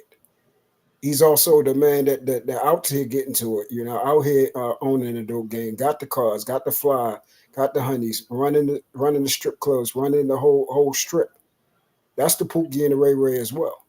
So we got to understand when we're dealing with certain situations, as far as with men, we got to understand that some men, plain and simply, is not going to get what they want because they don't know what they're dealing with. It's going to always be certain men that, regardless of the type of woman, they're always going to be able to be exposed and get women. And some guys just aren't. It doesn't matter how hard you work, because biology will always trump anything that you do. If you're that dude, you're always going to get women. It doesn't matter the shape, the size, anything like that. Like Hakeem is always going to be able to get women. No, but we're gonna debate that right now with Hakeem. But Jordan, go ahead and read the super chat. I think one of them is from your wife. Shout out to your lovely wife, and also the lovely Sophia Grace. But go ahead, Jordan, read this. Go ahead. Can you see the super chat, Jordan? You can see it. A thumbs up, hand gestures. I think he's frozen. Oh, he's frozen. Jordan, you're frozen. You got to restart your phone. I think your computer. Go ahead, Hakeem. Shout out to me. Oh yeah, he's back. He's back. Did y'all heard me super chat? No. You can read it. Go ahead. Hey, shout out to the Chicago Realers. Also, to how much to drop true. I'm tired. I'm tired of this dick saying too. Chicago, whatever you like, big dog. But go ahead, Jordan. Yeah, read that. With the super chat, she says you don't have the energy to give us any pushback today. And shout out to my wife again for the super segment. We appreciate you. Shout out. Hey, Chicago, yeah, we're monetized, big dog. We up there in the big world. We like you, big dog. We up there. But go ahead, Hakeem. Oh, you say true. You say Hakeem will be able to get women. I disagree. Hakeem will not be able to get women. He will always be able to. He will always be able to get women. No matter, see, that's why he's a prime example of you trying to fit the sort of stereotype. He's not all ripped up and what's the name and all that type of stuff. He looks like he's the average guy, but women actually love him, and that's the point. If we all But had, true, you really believe that women actually love Hakeem? yeah, No, You no, think no. they really love Listen, Hakeem? let him finish. Let him finish. You Because he's you coming. boozing his head up. My Now brother, he gonna listen, go home. listen. Let my brother When the tell. camera's over, he gonna yeah, I'm the man. You see, you should never did that. yeah, he actually women actually love him. You see how they interact with him and all this type of stuff. That's that's men that will always be in a position to have their pick of women, no matter whether they have money or they don't have money, no matter whether they in the prime immaculate part of being in shape or whether they just chilling. He will always have that position. And it's the same thing. Likewise, I will always be able to get what I want. That's why I was able to get the woman that I wanted. 100%. But that, Down to the hey, test listen. with a compliment for Hakeem. He got virtual abs. But listen. That's all due to the type Yeah, of person you is and the quality of man you are. But I also wanted to piggyback on what you said earlier that I think that I don't want it to go over a lot of people's head where Truth said that there are Pookies and Ray Rays who got money. This is why it's important that we make our daughters and our sons prioritize the type of person they're dealing with, the qualities, their ideologies, and you know what I mean, what they stand for and their principles.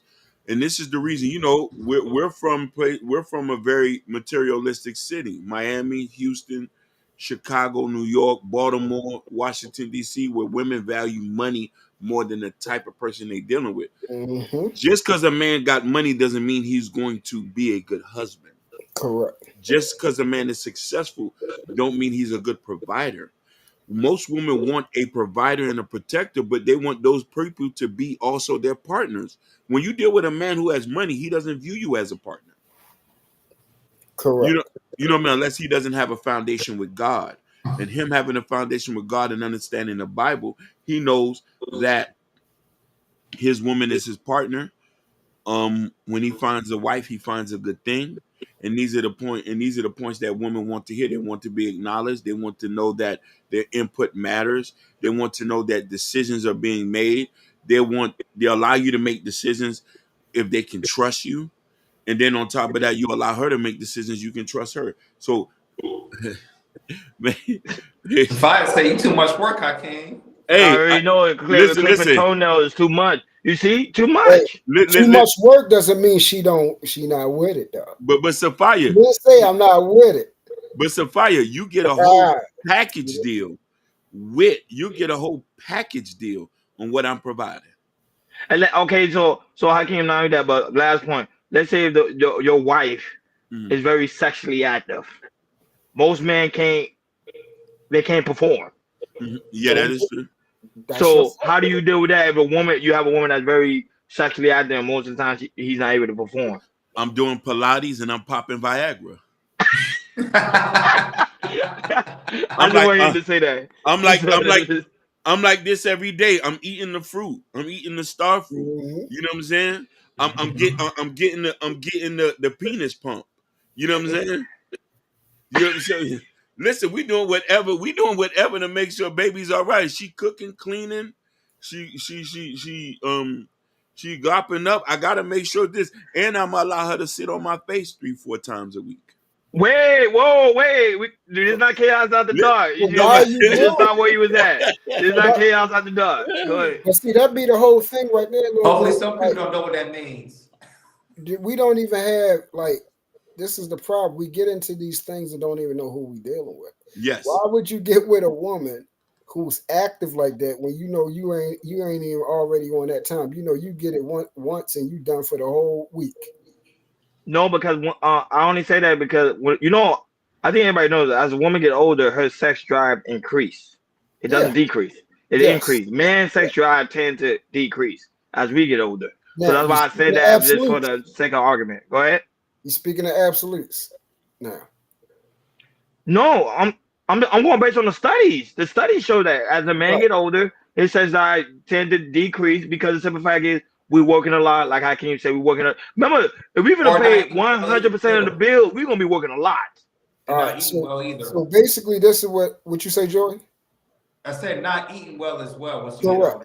So check Yeah. this out. So naturally, if you have a woman that's like that, naturally, you're gonna have to exert a lot of energy. So this is what I'm saying. We basically set ourselves up for failure. We want things that we ain't on that time for. You want a sexually active woman, but you ain't on that time. You just happy if you get a little bit of noogie every now and then. You ain't trying to hit her off where she's wanting it morning and breakfast and noon and supper time. You ain't trying to hit her off. You ain't got that type of energy and take care of the children and go to work full time. You ain't on that type of time. So then that's the point. Why do you set yourself up for failure asking for more than what you are able to handle and to No, deal with? no, but true. Here's the thing, though. Let's say if you're a man that you know how to hit it right. You Mm-hmm. gonna take it to a different. You gonna take it to a different level of stimulation, and then when that Mm-hmm. level goes up, Mm-hmm. most men won't be able to handle that. I'm just being honest. Right. So are you used to getting women to that type of level? We'll say that for chaos at the dark. No, no, no, no. I'm not talking about you. I'm talking about in general. If the guy's used to getting to a woman, A good point. That's a good point. No, most guys don't even know how to allow women to have right? her own experience with her own body because guys don't know normally don't reach. Most men are selfish in that aspect. They focus on themselves. Correct. They actually focus So on the woman. right. So since most men are selfish and most men, we already know like 70 to 75% of women are not having the big O. You Yeah, see what that I'm is a saying? fact. No, Hmm. no, And, that is a and fact. even if they get the O, it's always got to be stimulation of their, The the toy. C area. Yeah. You see what I'm saying? It's very rarely is it, vaginal and they're being sexually pleased through intimacy, through intercourse. You see what I'm saying? Hmm. Since that's why I was saying, since that's not the normal, if you're getting with a woman that it has experienced that and she is expecting you to do that, you're setting yourself up for failure because if you can't produce that level for her, naturally, and this is where biology kicks in, they're naturally going to revolt after that and they're going to go look for something else. That's just how women are naturally. They're going to go other places to get pleased. So if you know you're not that guy to live to that time, don't choose that woman. If you know See, you ain't, Suffice, I'm on fire. Suffice, I'm on fire. Sorry, and she ain't Suffice. handling that. When chaos at the dark get released, the whole raw dog gonna come out. But until then, he's in the cage. But See, Truth know what I'm talking about. He's in the cage. He's locked up. But as soon as chaos at the dark come out, the whole raw dog gonna come out. yeah, Go ahead, go. but here's the thing too that I want to piggyback on what y'all say, and Sophia and a young lady told me this. It's important to create an environment where communication is fostering, so a woman can come to you and tell you that, hey, I'm not being pleased in bed. Correct. We need to try some different things. Most men are insecure. Most men don't. And let's be real honest about this. I could be frankly and say that most men coming into the bedroom, we'll want to be pleased first and forget about the woman. That's why communication and comprehension are two different things. Allow her to communicate what she wants, allow her to know that her needs need to be met, and you'll be able to provide that for her. But men can't be insecure or feel like it's an attack on their masculinity when a woman say, hey babe, you're too rough with me. I'm not, this is not the way I like it. This is not the way to do. But we've lived in a society where women bodies have been policed and we told women how to be pleasured, and pleasure should be reciprocal and should be a joint venture. Hey, yo, That's see sugar butt, you see spicy butt come. He said most men take it back, but you still live back. Yeah, they do. They do. hey, They do. No, they do. That was a women are afraid to have those conversations with men because they're afraid of what the backlash they're gonna get from that man. That's one thing I thank God for, man. That I just haven't had no complication. I just think, Oh, true. Everybody, remember, you're not every man, like he told me. You're not every man. yeah, No, you're But not. there is some men that's they're having an issue when it comes to that, and yeah. we might I have know a it's lot a of real dislike thing. video, a lot of dislike for this video because most men don't like to talk about Yeah, their sex life. yeah. I know it's a But that real. means, I know it's a go real ahead. thing. Yeah, no, I said I know it's a real thing, and it's actually psychologists and therapists have talked to couples about it, and it's something that actually plague marriages. This is why marriages dissipate because their sexual I agree. connection is lost, I and agree. they go from not having sex, like Twice a week, twice a week to now non-existent. once a month, Yeah, once a once every other month. I'd be like, what? like I heard somebody even talk about they have sex in a year. How you not have sex in a year with your wife, Jordan? Explain that to me. Yeah. Yeah, That's your wife. but Yeah. that's the thing. How that's your wife, and then also how did she allow him to get away with that? Yeah. Like your woman should be like beat. Like if you try to take it from her or try without giving her sex, she should be beating your tail up, talking about, hold up, bro, you gonna come here and handle this business. Or there's a problem. It's either you not handling your business when y'all get there, or she really ain't sexually attracted to you or like you like that. And that's what's happening. A lot of relationships are coming together, and we really don't like or love each other. We're not really attracted to each other on that level, where a woman is actually craving you. Yeah. She can't wait for you to get that daggone door. Get in this room. She taking your clothes off. Yeah, Come that's on, that take obsession. care of That's it. that true, bro. You speaking the gospel. That's that obsession. Yeah, That's that obsession that they give you that eye, that look. You know that look. Jordan know what I'm yeah. talking about. Yeah, I can't know what I'm Yeah. talking. That Yeah. look. That look like I'm gonna eat you up and spit out the bone type. That's right, Natasha. Intimacy starts with communication.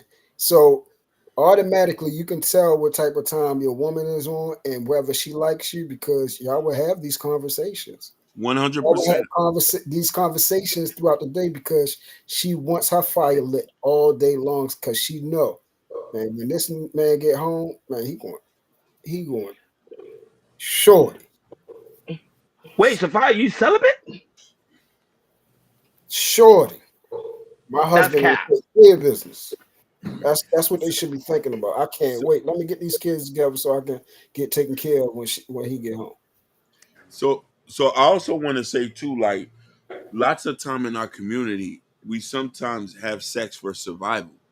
Yep. And I know a lot of women do that and therefore go pleasure or they're getting into situations for survival. And I think that we should clearly at this big age of ours not entertain these type of relationships, regardless of if you feel like potential is there. Let's not banking on potential.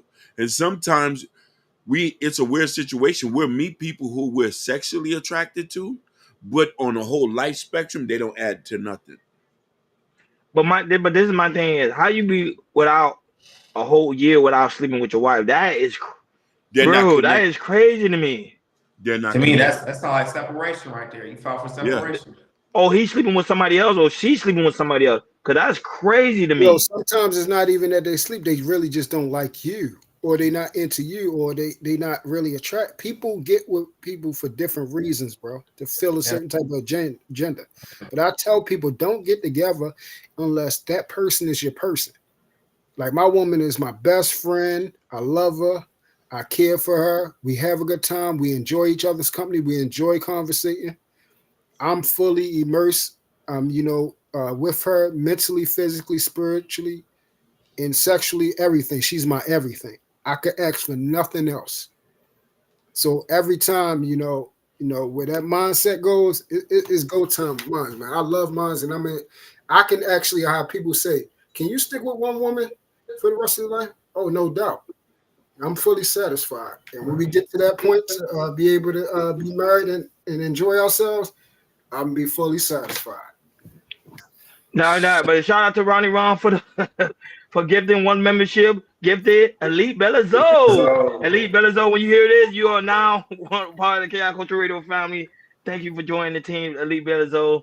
Thank you, sweetheart. Now that, but we got to move it on. Jordan, go ahead, move along. Move along. All right, let's get into the politics. This is where everybody was waiting for. So we're gonna talk about. Let's talk about. So Kamala Harris, she's finally picked her vice president for running for this year election. And a lot of people thought it was gonna be Shapiro, but she picked Tim Walz. That's who she chose and everything. This is he has good history. I believe that I had that information. But go ahead, Hakeem. We have two clips. Hakeem, play the first clip of her calling Tim of him accepting the VP role, and also after that, play the CNN one, and after that, we'll chop it up. But shout out to Jabbar for being in the building, and also the mom father Kendall for also being in the building. Shout out to you guys for always doing that. And now that, how come Jabbar always come in when we talk about sex? It makes I ain't got time for Go ahead. Hi, this is Tim. It's Kamala Harris. Good morning, Governor. Good morning, Madam Vice President. Listen, I want you to do this with me. Let's do this together. Would you be my running mate and let's get this thing on the road? I would be honored, Madam Vice President. The joy that you're bringing back to the country, the enthusiasm that's out there, it'll be a privilege to take this with you across the country. Well, let me tell you, I have just the utmost respect for you. I have really enjoyed our work together. You understand our country. You have dedicated yourself to our country in so many different and beautiful ways. And we're going to do this. We're going to win. And we're going to unify our country and remind everyone that we are fighting for the future for everyone. So let's get out there and get this done, okay? Let's do it. Do the work in front of us. Let's win this thing. That's right. All right, buddy. I'll see you soon. Take care.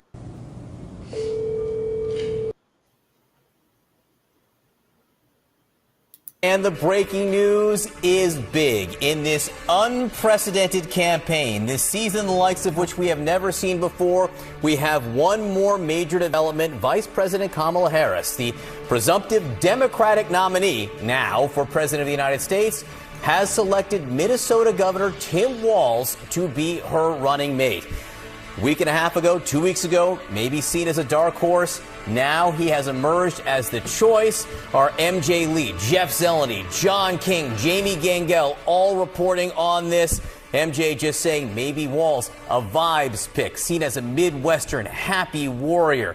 John King is here with us in New York, watching this unfold before our eyes. Let's just start, reset at the top of the hour, what Tim Walz means for this ticket now. It means, number one, the Democrats have their ticket. They're about to go into their convention, and after Kamala Harris clinched the nomination with the most unorthodox nominating process of our lifetime, the President of the United States steps aside after winning the primaries. She wins a virtual voting among the delegates, and then she wants to make this decision. She wants all this cleaned up before they get to Chicago for the convention, so that can all be about prosecuting the case against Donald Trump and J.D. Vance and against the Republicans.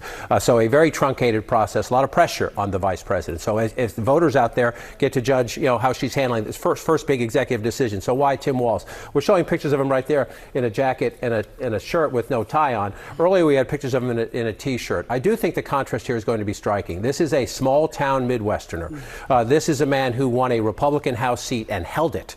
In very difficult years for Democrats, he held on to it. So he has that small town rural appeal, which is why did Donald Trump pick J.D. Vance? Sort of the same idea. Can you go into small communities and make the case? He's the chairman of the Democratic Governors Association. I can tell you his fellow Democratic governors love him, love him. They think he's smart. They think he builds consensus. They think he's really funny. And so they like being in his company. And that matters in a campaign. In terms of Harris being out, are you confident that do you have the loyalty and do you trust your partner out there in the campaign trail? Does that person at tense moments, and there will be a lot of tense moments in the next 90 days of this campaign, make you laugh and make you smile and maybe take some of the pressure off you? Can you do the small market television? Walz fits that bill. Now, we're going to see how he plays out. And again, I'll be a broken record on this.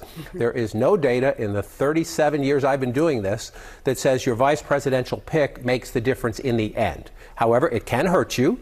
Some we could have a conversation about has Vance hurt Trump or at least stalled Trump's momentum a little bit there. And it can help you in the idea that, again, popular with governors, that helps you raise money. Popular with governors, that helps get more people on the team. Popular in small town America, create a little buzz for Democrats in places maybe where they're not always seen. And that is one of the Democratic Party's problems. In the years I've been doing this, Michael Dukakis was my first campaign, 1988. He won 10 states. Massachusetts miracle. Yeah, Iowa and West Virginia were states won by Michael Dukakis in 1988. Those who are blue-collar Democrats who worked with their hands on farms or in coal mines or in factories. The Democrats have lost those votes. Tim Walz knows how to win those votes. Again, the presidential candidate decides who wins the election. But a vice presidential candidate can help a little bit, and she's made a governing choice here too. A progressive governor who was in the military, in the House, then elected statewide and re-elected statewide. So you have governing experience here, again, in a different mix, a Midwestern mix. She's a West Coast politician. So it's an interesting combination. Politics, I always call it a casserole, right? You're bringing all these ingredients together and trying to make them work. The last thing I'll say is, in my travels over the last year, one of the issues is people are so disillusioned with politics. That's why you have so-called double haters, people who don't like Trump and don't like Biden. Well, now President Biden's out of the race. So that gives the Democrats an opportunity.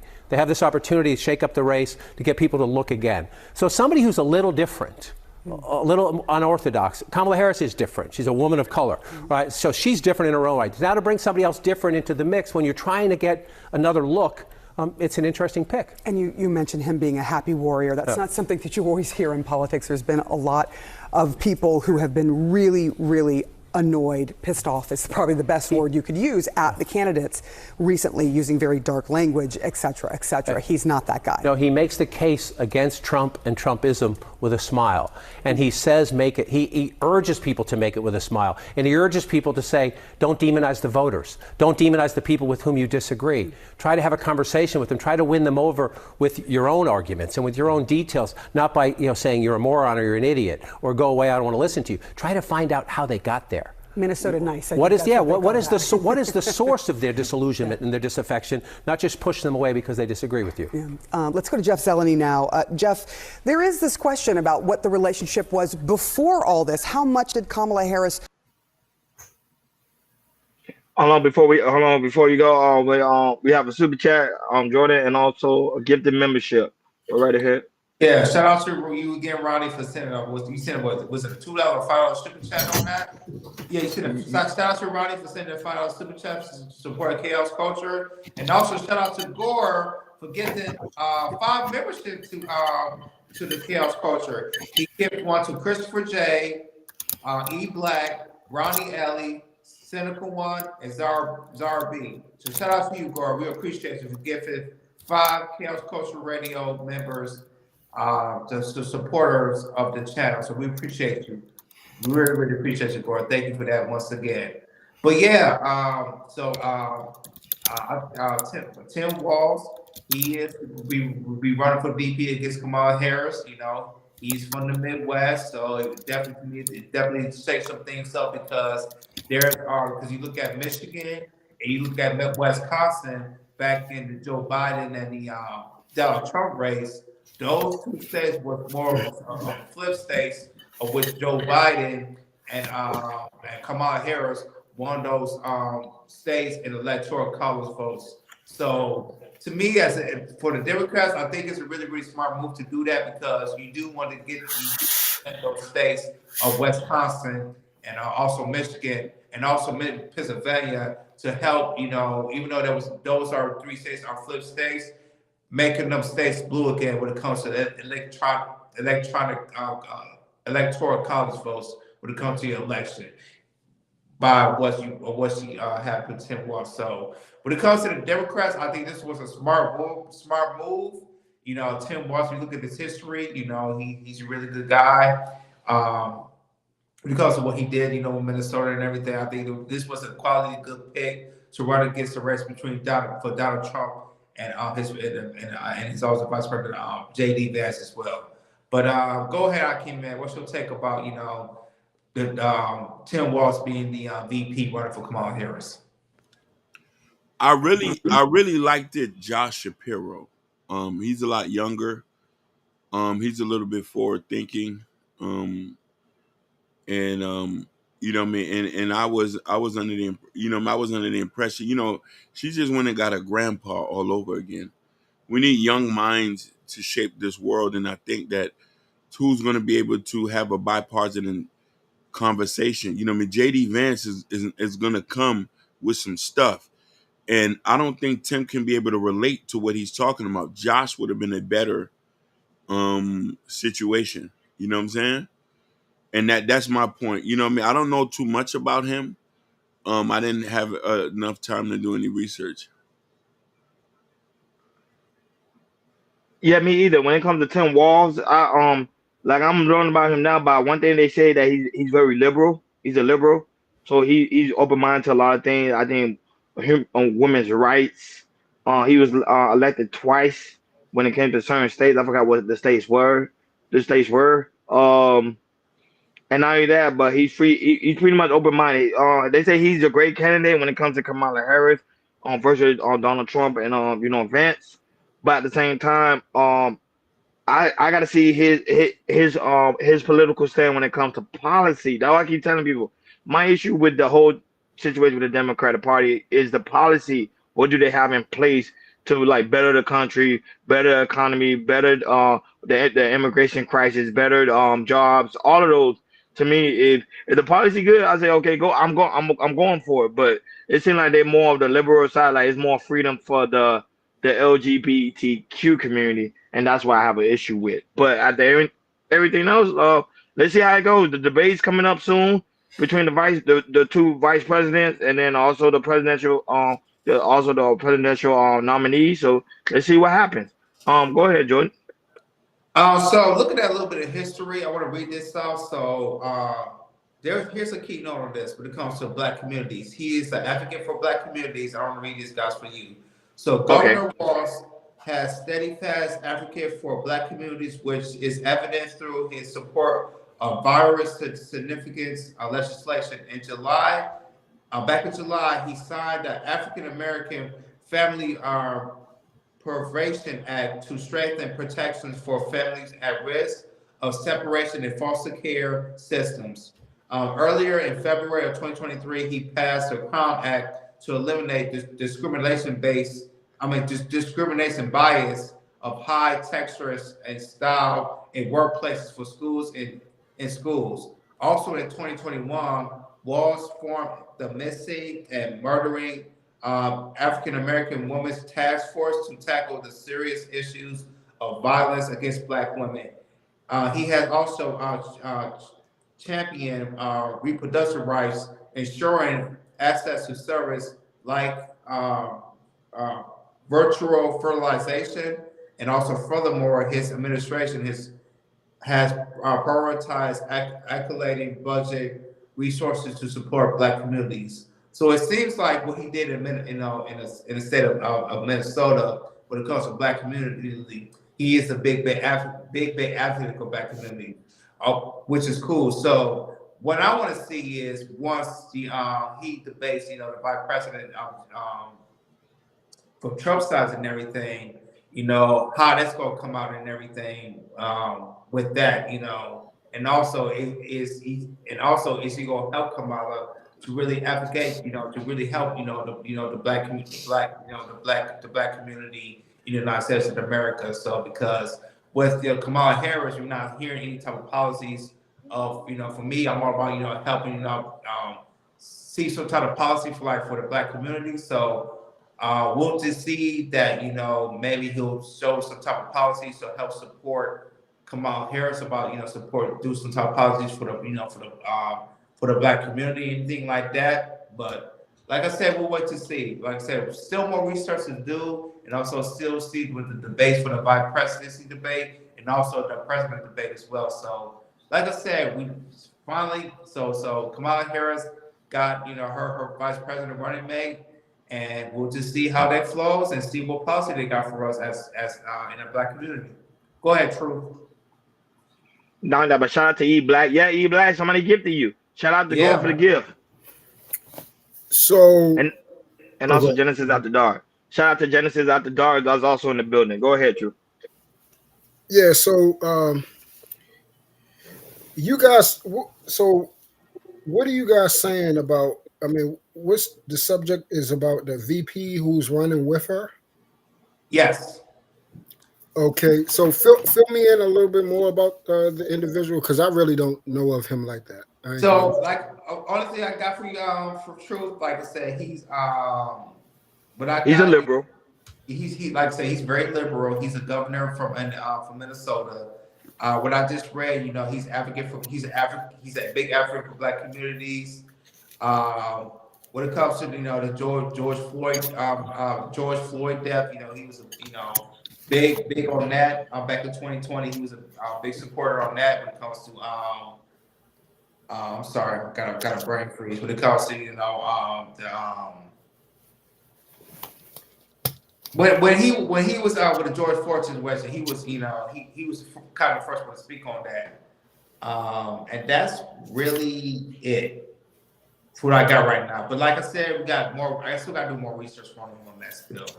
But so he pretty much is, and this individual is Black. No, he's a white man. No, he's a white man. He's another white man claiming that he has our best interests, right? And of course, Correct. I'm not a Of course. racist, but another one that claims to know us, has our best interests. He going to do what no other Black man was able to do. Gotcha. Pretty much. When we gonna stop being babies, bro? Like, when we gonna stop being babies and just understand, regardless of anything? I already told you I'm not voting. But if you do vote, please understand that ain't the way to go. That ain't the way to go. We just had a man in the office and lied to our face and said he's going to do everything to help Black people. And he has destroyed this one side of the planet. Okay?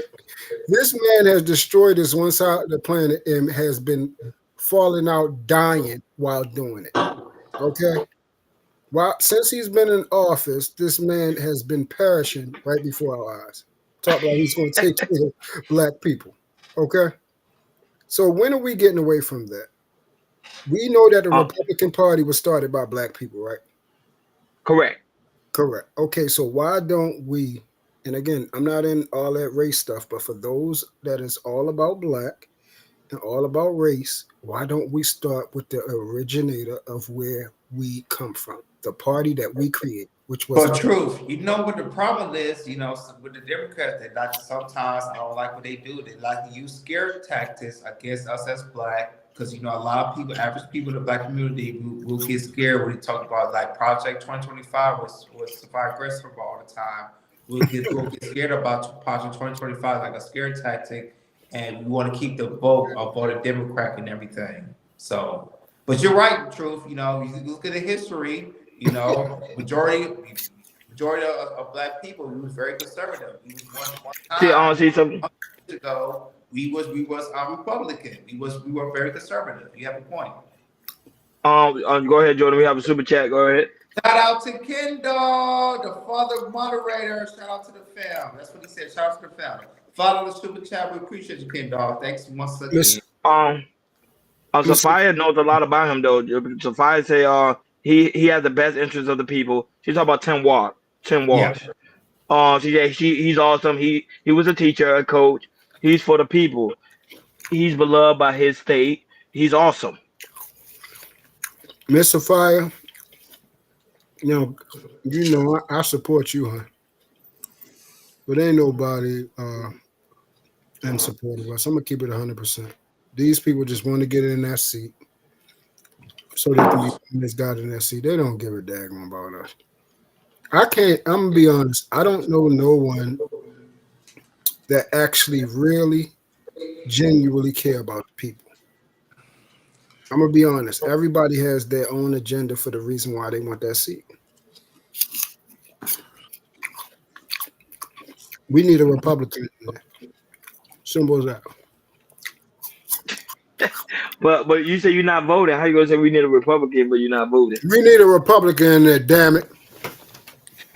So true. You saying that, not voting. You, like I said, you're prepared. If it's Kamala Harris or Donald Trump, you'll be prepared for whoever's in office. You'll be fair about who's going to be, who's going to be the next president, correct?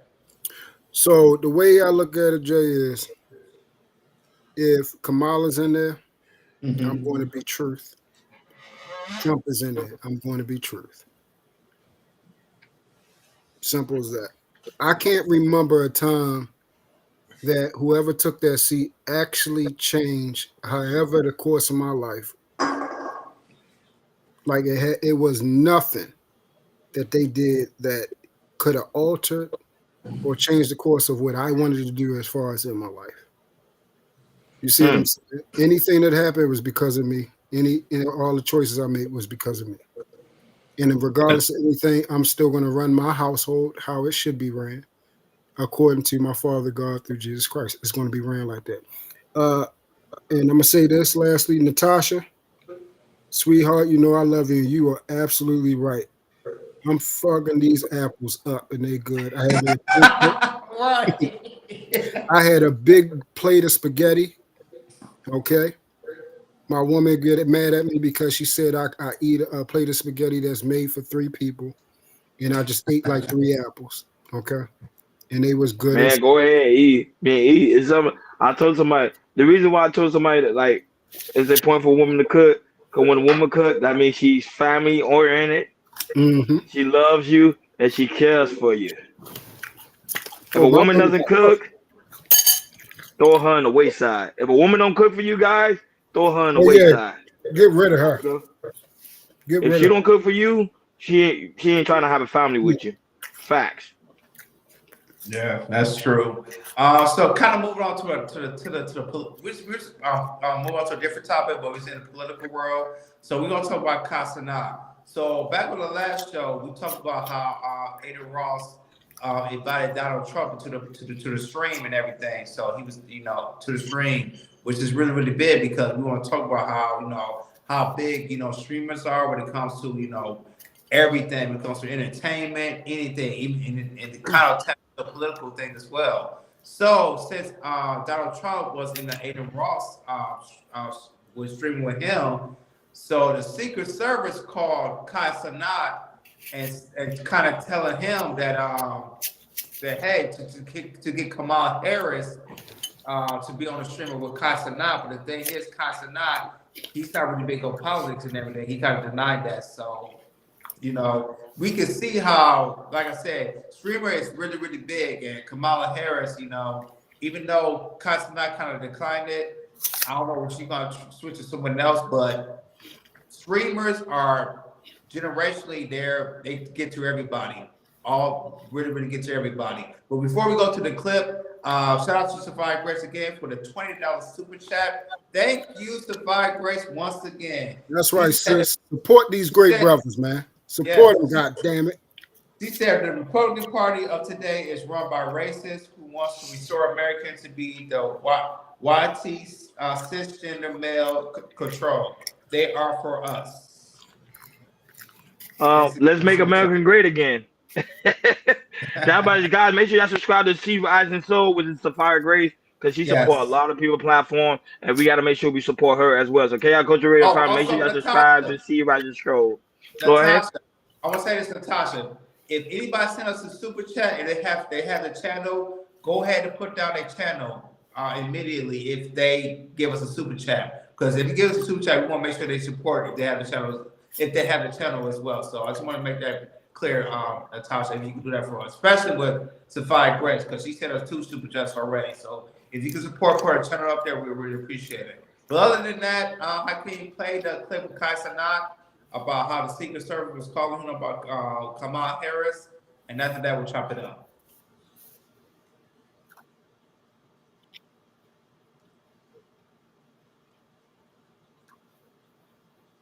House in New York. Then on top of that, I got the fucking Secret Service calling me 5 times, nigga! I don't know goddamn shit about politics, my nigga. I don't know nothing. I'm gonna keep it a stack. I'm gonna go ahead and say it. I don't give a fuck. Okay? Listen, I had a bad bitch that I've been trying to get on for like the last 3 years, the last 2 years that I haven't spoke to in like a year. I haven't spoke to this girl in so goddamn long who gonna have the audacity to text me, "We need you a part of the campaign." At first I was thinking she was talking about like a game, a video game, like a Modern Warfare game, or some shit. Or if not that, a clothing brand. I'm like, what campaign? Shorty gonna say,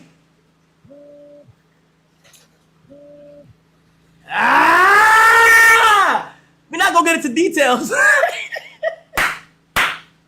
Say it right now.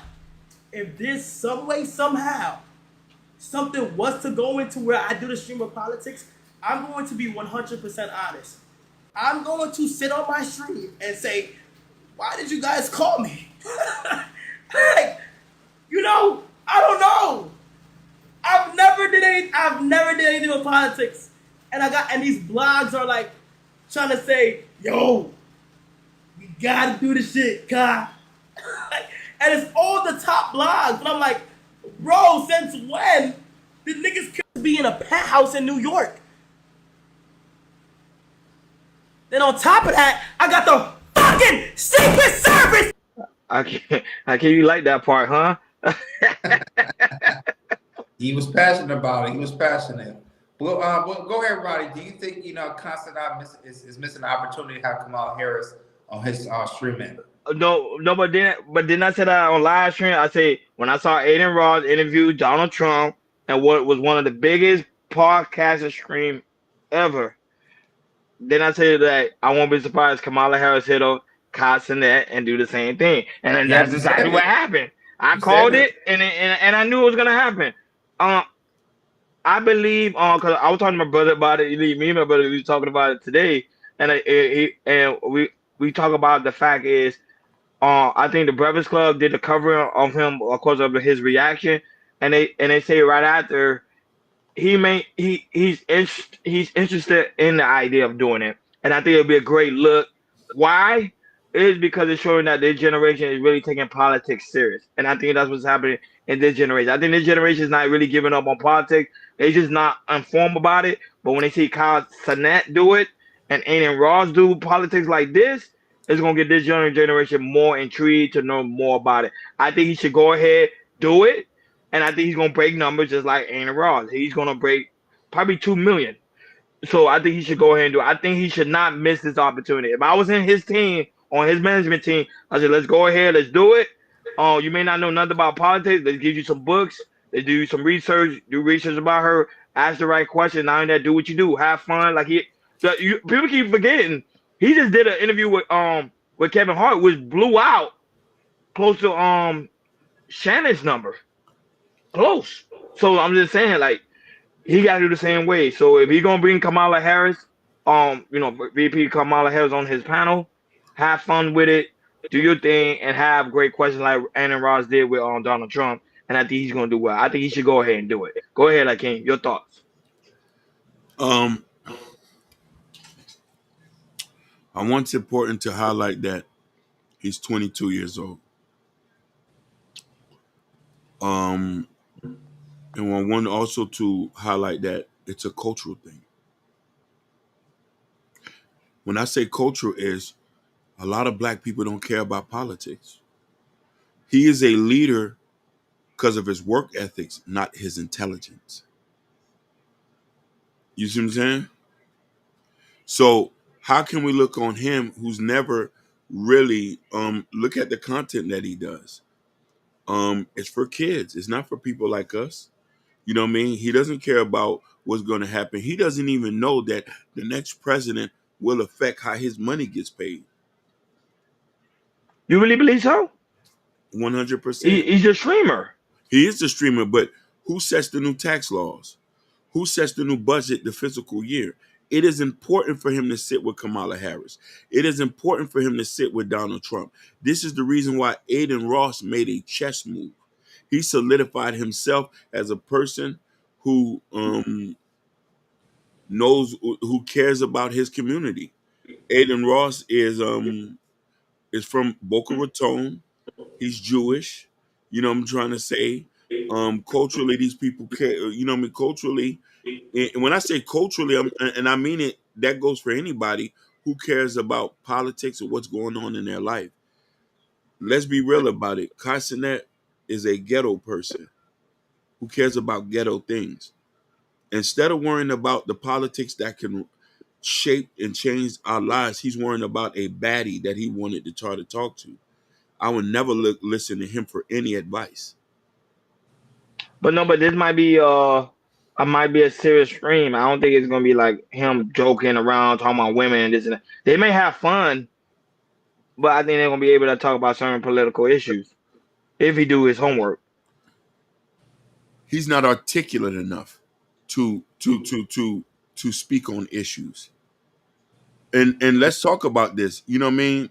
Is he going to talk about prison reform, student loan debt, um, pro-choice, choice of women to police their own bodies to be able to go and get an abortion? It's so many topics that I've never heard him talk about. I've never heard him touch on these things. Is he going to talk about taxes? Is he going to talk about the war in Ukraine? We've never heard him address none of these things. It's all been ghetto hood rat ish. No Okay, disrespect to the young man. but question before Jordan go. Okay, between him and Aiden Ross, who you think she went on Aiden Ross platform instead of Kyle Sinet, Hakeem, and then Jordan can go. Kamala needs for you to galvanize the people you need to talk to your friends and your enemies. He needs to go to Aiden Ross. Even though Aiden Ross is a pro-Republican, it's good to have a conversation with that who's willing to talk. Yeah, Hakeem, I agree with you to a certain extent about his about how a streamer is and everything. But I hope I'll give Casanat this. He is a little bit more intelligent and also straightforward than I Show Speed. Because you remember I Show Speed, he's a good streaming service too, but he does something else and everything. But Good point. if Casanat give it a second thought and get into politics, get into the information, get in, educate himself more about, politics and everything. This will be a big and huge move for Casanat because he has the following to have a lot of, I can't necessarily know what his following is. I'll do research on it because I do more research on it, but other than that, hopefully he have a second thought and does his research real quick about politics and what's going on in our country, what's the good things and bad things going on in our country, and have Kamala Harris come to a show. Because to me, if he does that, that will be a big shockwave to the Black community. Because when I think about what his following is, I think about people that watch. I think young Black men and that's gaming, streaming, also maybe some young women as well, and all that type of stuff. Because you see how he has, he had Kevin Hart on his stream, all the way to Blueface, he had that on the stream. He had Ice Spice on his stream. So he basically, a hip hop, multicultural type of guy that watches the stream and everything. But other than that, I just hope that Casamant has a second thought, really think about it.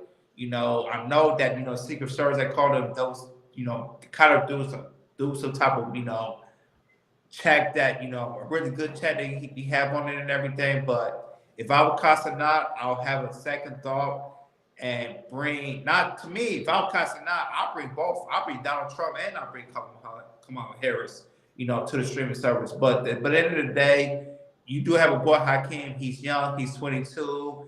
He likes to goof around and everything. But the thing is, I think with Casanat, hopefully he have a second thought, because I think of him more highly as more of him than I Show Speed.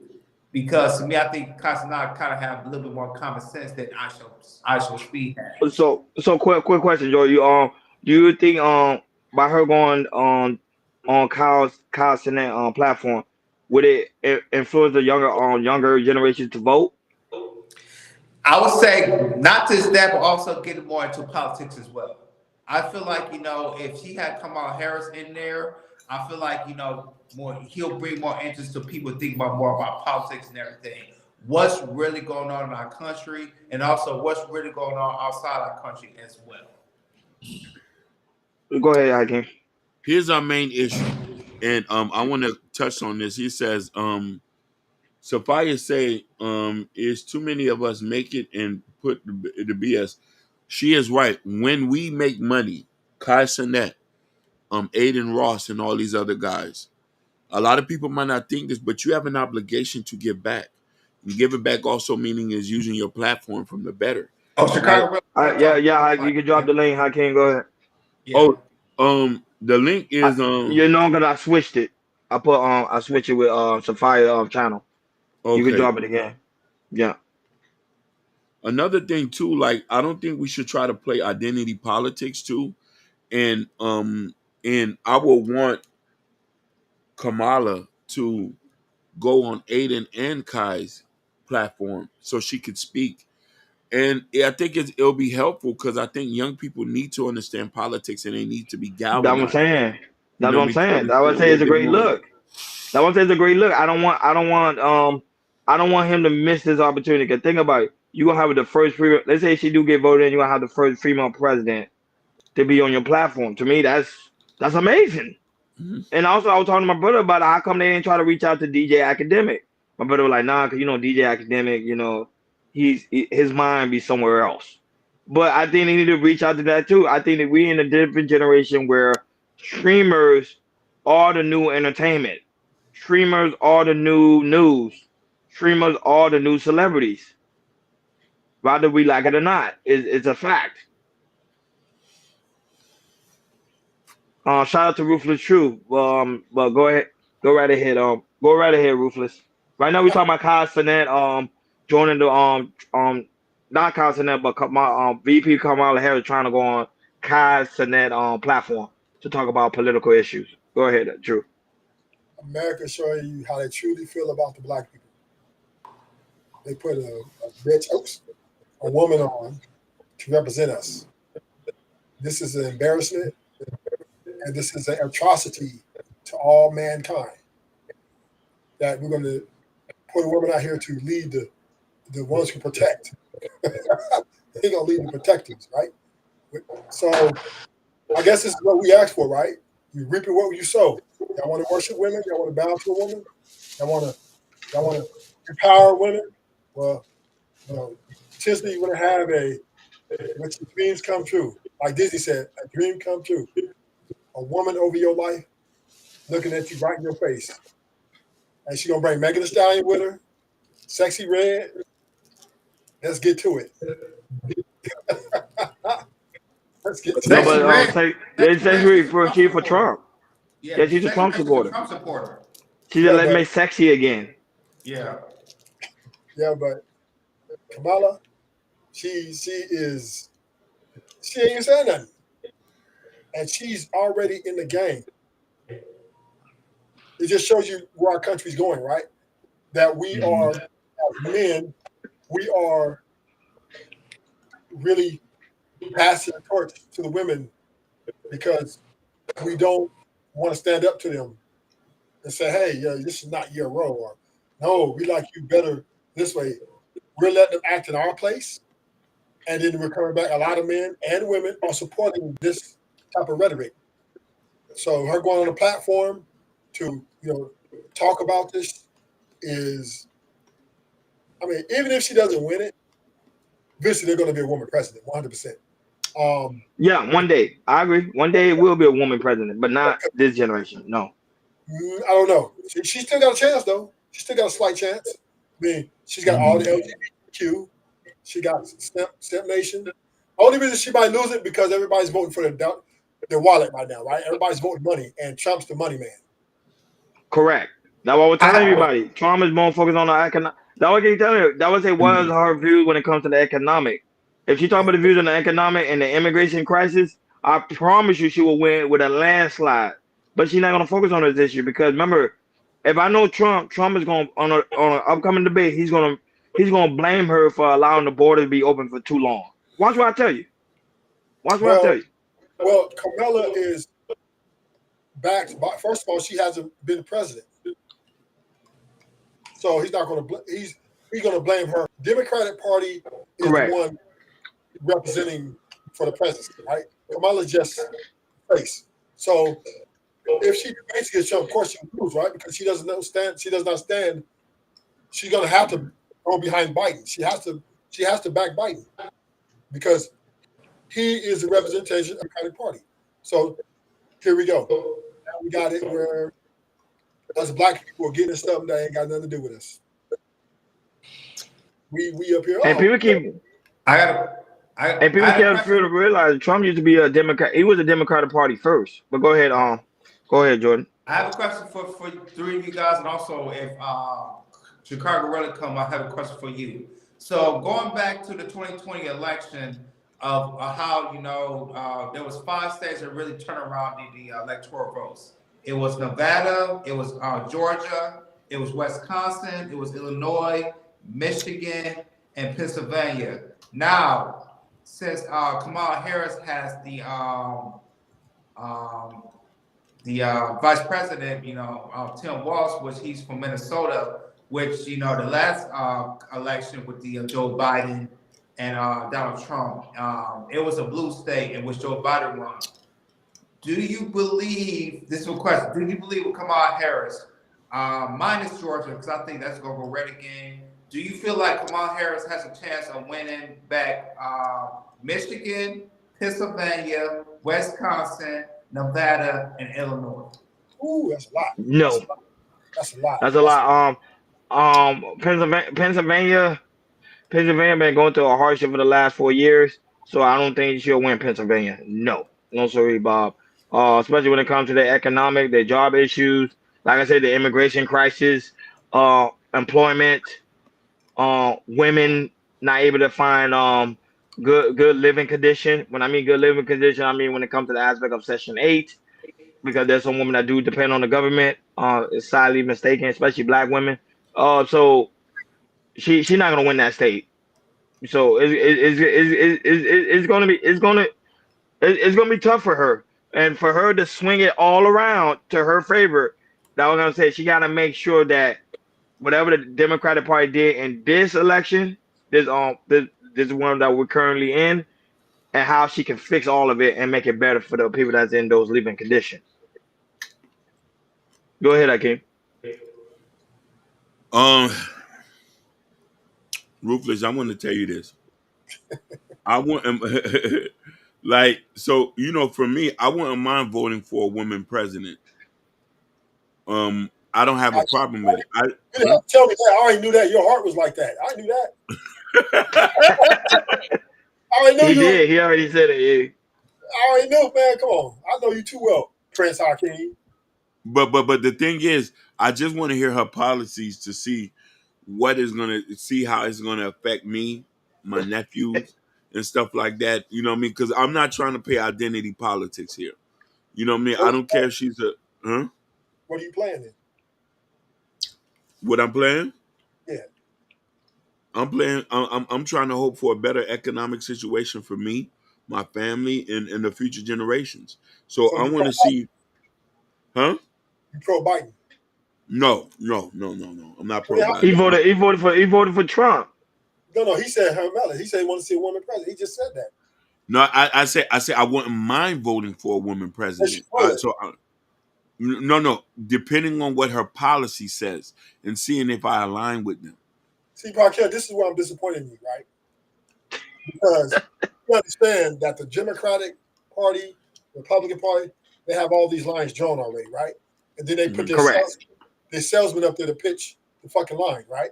To sell people all these issues.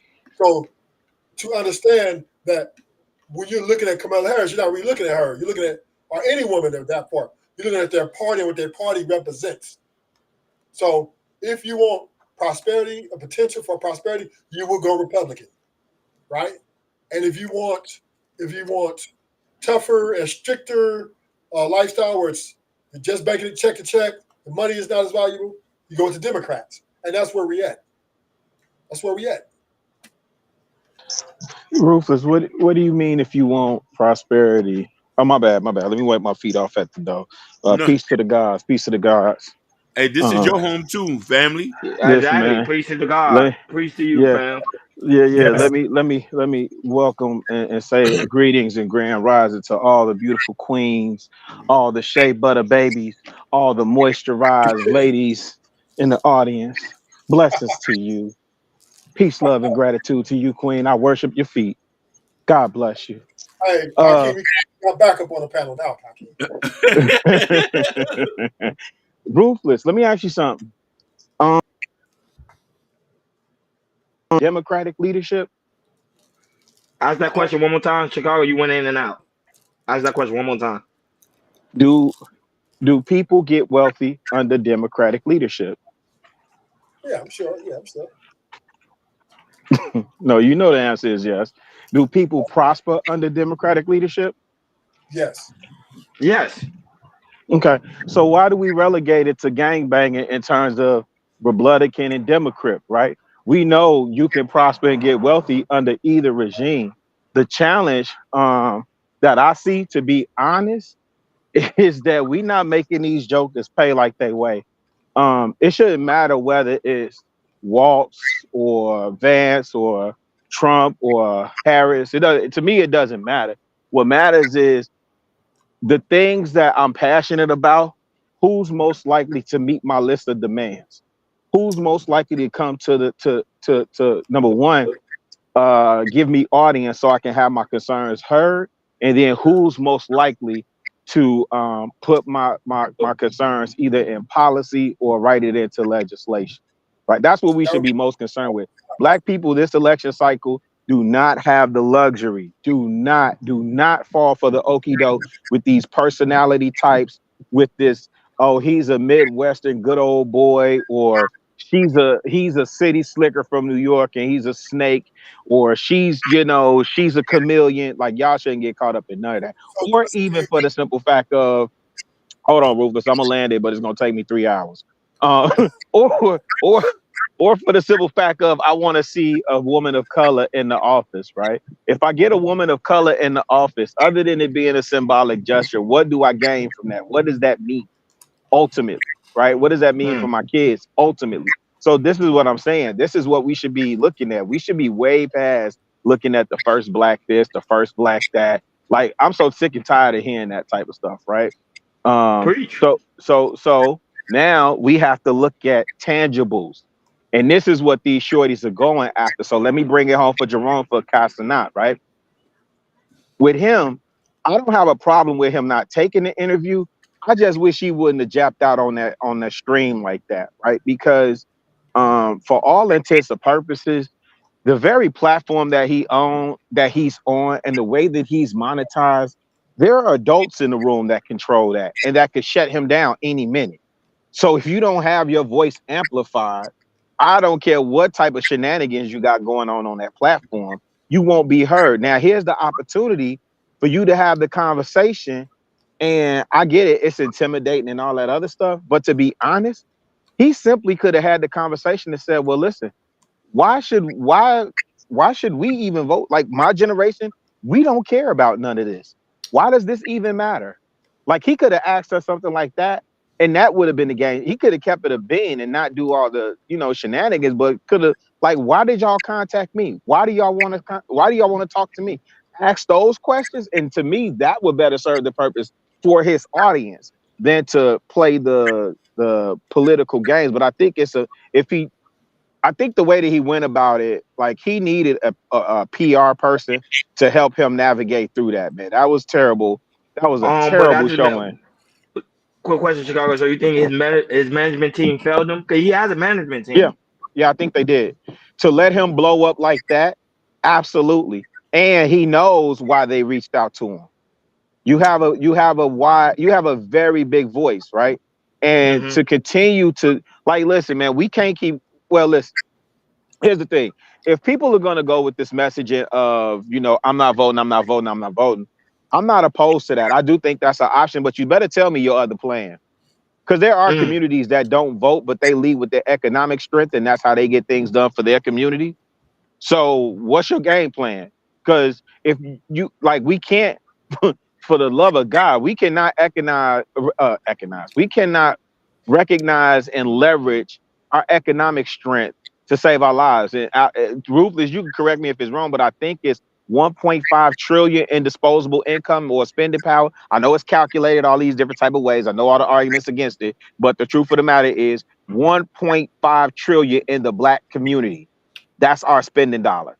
That's what we have to spend after all the utilities are paid, mortgages are paid, collectively as a group. That's what we have to spend. Now, what are we doing with it is the question, right? So I think, I think the other thing that he's missing, when you have these big entities coming to your quote unquote small, unprofessional, unpolished platform, that's telling you something. There's a shift in the way that they see media and how to get their messaging out. That's a huge opportunity. You don't have to take the Kamala interview or invitation and bow to their whims. You could absolutely force them on your terms because they sought you out. So you could have the conversation on your terms and still win, be relevant to your audience and still win, you know? But to be intimidated, like, oh my God, I don't know nothing. Like, and I don't buy, with respect to Hakeem, I don't buy the whole, he's just 22. Hey, you know how we was at 22, dog. Like, we didn't know everything, but we acted like, we wanted to be respected as men at 22. You right. We wanted to hold our own. Don't disrespect me, dog. No, We you was right. about that action at 22. So at 22, you a young man to me, but you a man nonetheless. Facts. We want to be respected at 16. What are you talking about? You, hey, Rufus, tell the truth and shame the devil, right? We wanted to be respected. That's what young men do. Don't treat me like no little boy. Don't try and little boy me. I'm not your little boy. Homies was getting taken out, not respected. Yeah, so you can't. But see, this the thing. I had to tell. I had to tell my daughter this earlier, right? You can't be a child and a baby when it's convenient for you and then want me to treat you like an adult when it suits you. No, if you gonna say you an adult and all this other stuff, man, accept everything that come with it. That young man is making millions of dollars. I get it. You probably first generation millionaire. You was goofing around on the internet and didn't expect the fame and all the celebrity and all that other stuff to come with it. Now it's here, dog. Now it's here. You got to do something with it. Didn't he go through a situation already? Didn't he go through pressure points already with he had a giveaway and that fell through and he got sued? No. Yeah. Hey, so you used to dealing with pressure. Why you crashing out? Didn't his cameraman just get caught up in a situation? Oh my God. Yeah, like a real bad situation. Yeah. You used to dealing with pressure. So why you crashing out like that now? Probably because he said he doesn't know anything about it. He kept saying, I don't know anything about politics. So he kept saying, I don't know anything about politics. I don't know anything about politics. He don't know a lot about a lot of stuff, about but I ain't see him crash out over that either, is my point. I'm just saying, like, I don't excuse these young bloods. I'm not excusing the whole I don't know no better. That come on. You pay taxes. You definitely find a tax shelter. I bet you know what a tax shelter is now. I bet you know how the 1% move now. Kamala said, come on up, back. Come on up. Yeah, you got lawyers and accountants on payroll now. Come on, you can't be a child when it's convenient and then be an adult when it suits you. No, you listen. What is this? What's that scripture, Rufus? When I was a child, I spoke as a child. What is he talking about? You know, but when I became a man, I put away childish things. So what are you talking about? That's what I'm saying. What Chicago Rillo, he's super solid. Chicago, he know his stuff, man. For real. No, he is my shout out to the inspiration. governor. Shout out to the governor, man. Shout out to y'all, man. Y'all stay cooking over here. We try. We try to be like the next Anton. Chicago, we try to be the next Anton. Yeah, don't get me to japping out on your station, man. Don't don't make me get y'all clipped up. Are you saying that women? I know Hakeem tried to go on Fox News. Hey, Hey, Hakeem, Joy, Chicago really Joy, got you a see hater. what? It's a guy. What's it? Chicago really got a hater. It's a guy. He literally follows Chicago wherever he goes. Oh, you And he talking doing about commentary. Yeah, I saw it. I was Ricardo? like, yeah, I was like, Yeah. wow, that man is he Hey really hates man, you. He follow you everywhere. dude was sitting up there like, I don't understand. Well, let me do his voice. I don't understand why Chicago really over here. Like all it did was give him a commentary to me. Like, yeah, I'm a bag chaser, so Boy, I'm a little bit biased. I'm a little bit biased, but I just called it down the middle for Anton Daniels from AntonDaniels.com. You don't get your goof ass out of here, man. Flame your ass too. I don't give a fuck how small your channel is. I'll flame the fuck you Chicago got talking about. hater. He follow him everywhere. Hey Chicago man, understand. He's obsessed. I ain't tripping. I've been on this for 4 years. I know that comes from my affiliation with Lapeef Network, so I ain't tripping with it. Chicago Oh, really. go It ahead, is what it Ruthless. is. Ruthless trying to talk to you, Chicago. Is your overarching point that women are children? No. See, Ruthless be trying to go. He be trying to get us I know. demonetized and Look stuff like here, women are children. Governor. Let me really make Rufus upset. Go No, ahead. my point is not women or children. My point is I love and I need my wife. Huh? Pin drop.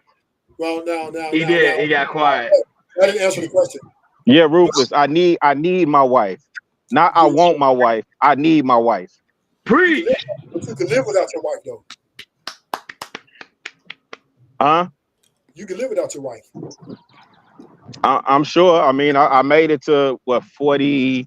Was I 42 then? So 42 years without her, 41 years without her, something like that. But So if now she he leaves you need her. today, if she was to leave you today, you're not gonna commit suicide, are you? Well, she ain't going nowhere.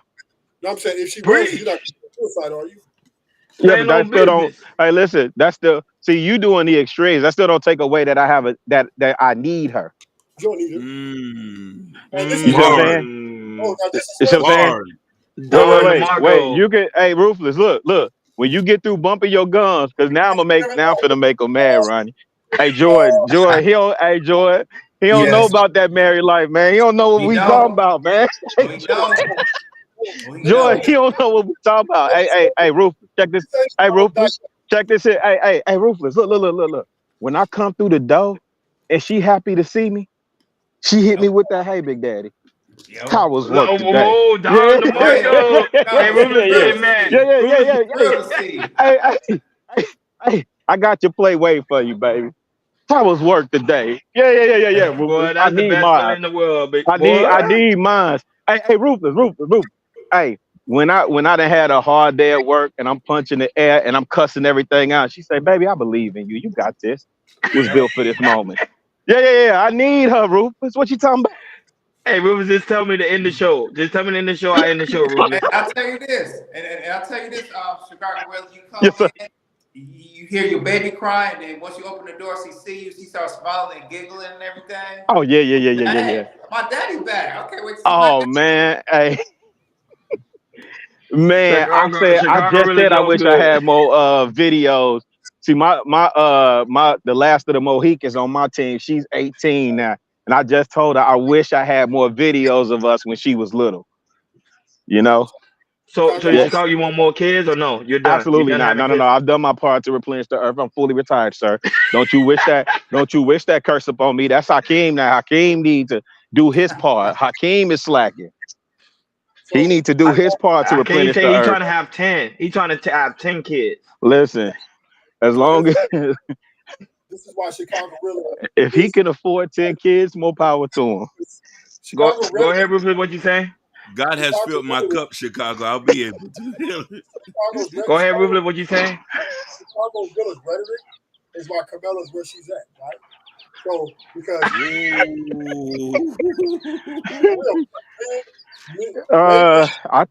I think Kamala's own work ethic is the reason why she's at where she's at. They Oh took a yes, sir. I'm man. sorry. They took the man, told him to step down, and we're gonna put this woman to represent for the fight, right? That is humiliating, right? Now, are women likable? Are they lovable? Yes. Do we need them to survive? No. right? We talk about reproduction. Other than that, right? Everything of a woman can be outsourced by any stream of the metrics. So I'm not saying that Chicago is right. I'm not saying that. But to need is a bit wrong, right? Because if she leave him, I'm sure he would commit suicide. He may be sad, he cry a little bit, you know what I'm saying? Like a big Teddy. You know what I'm saying? But at the end of the day, he'll come back and he'll have a story to tell, and he'll start all over again if he have to. So a woman in life is and what makes it valuable is the thing that she's playing her position like she's supposed to. And that is a great thing. But to say that the king is the king without the queen, or is not a king if you don't have a queen, is like to say a man is a man who ain't black. So, foolishness, right? We are what we are. We'll say this 100%. Ruthless. 100%, right? That us men, I'm not saying we need to stop dealing with women because women are, but we need to be a little tougher on women. We need to rub them a little bit harder and push a little bit more and expect perfection from them and better behavior. Ruthless. What did your God say? You see what I'm saying? All this jibber jabber you doing. The king wouldn't be the king whether he got a woman or not. And no. God saw that Adam still was not pleased, so he put him to sleep. Oh, he didn't say that. Gave him a Wait. He took himself from himself and brought himself back to him. Adam looked at that woman and said, "Now that's good." What is you talking about, bro? Ruthless. I don't care how you slice it. I don't care how you dice it, man. Hey, man, I need my wife, man. And his woman, I need my wife. Woman made the first. I ain't say just any old woman. I said my wife. I said my wife. He said my wife. He did say my wife. I ain't say just any old woman. I ain't say no scallywag. I ain't say no 304. I ain't say no slut bucket. I ain't say no cum dumpster. I said my wife. Why? He said. But you said Adam, though. But you said Adam. And Adam's wife committed the first heaviest act in all mankind, which is disobey God at that garden. So what you talking about? Well, wait, what'd you? So, dang, I don't want to turn this into a Bible study because there's a lot of discourse over who failed there. Because she disobeyed Adam. I think Adam did. I think Adam she disobeyed Adam much more than she disobeyed God, which is why when God showed up on the scene and seen what happened, and he knew what happened, but when he showed up, he addressed Adam. Yeah, Adam fell. Adam was what you talking about? And he addressed Eve. He told Eve, "You shall be punished." No, but he addressed Adam first. He meted out the punishment. He meted out the punishment. Yes. But the point is, he addressed Adam. She was held accountable for her actions. Hey, and Ruthless, you know what Adam did? The same thing that you do all the time. This woman that you gave me. Yeah, this woman. The woman. This woman you gave me. He didn't take ownership. And say it was like, you know what, you're right, it's my fault. I fell. No, don't let Jezebel fool you. Right?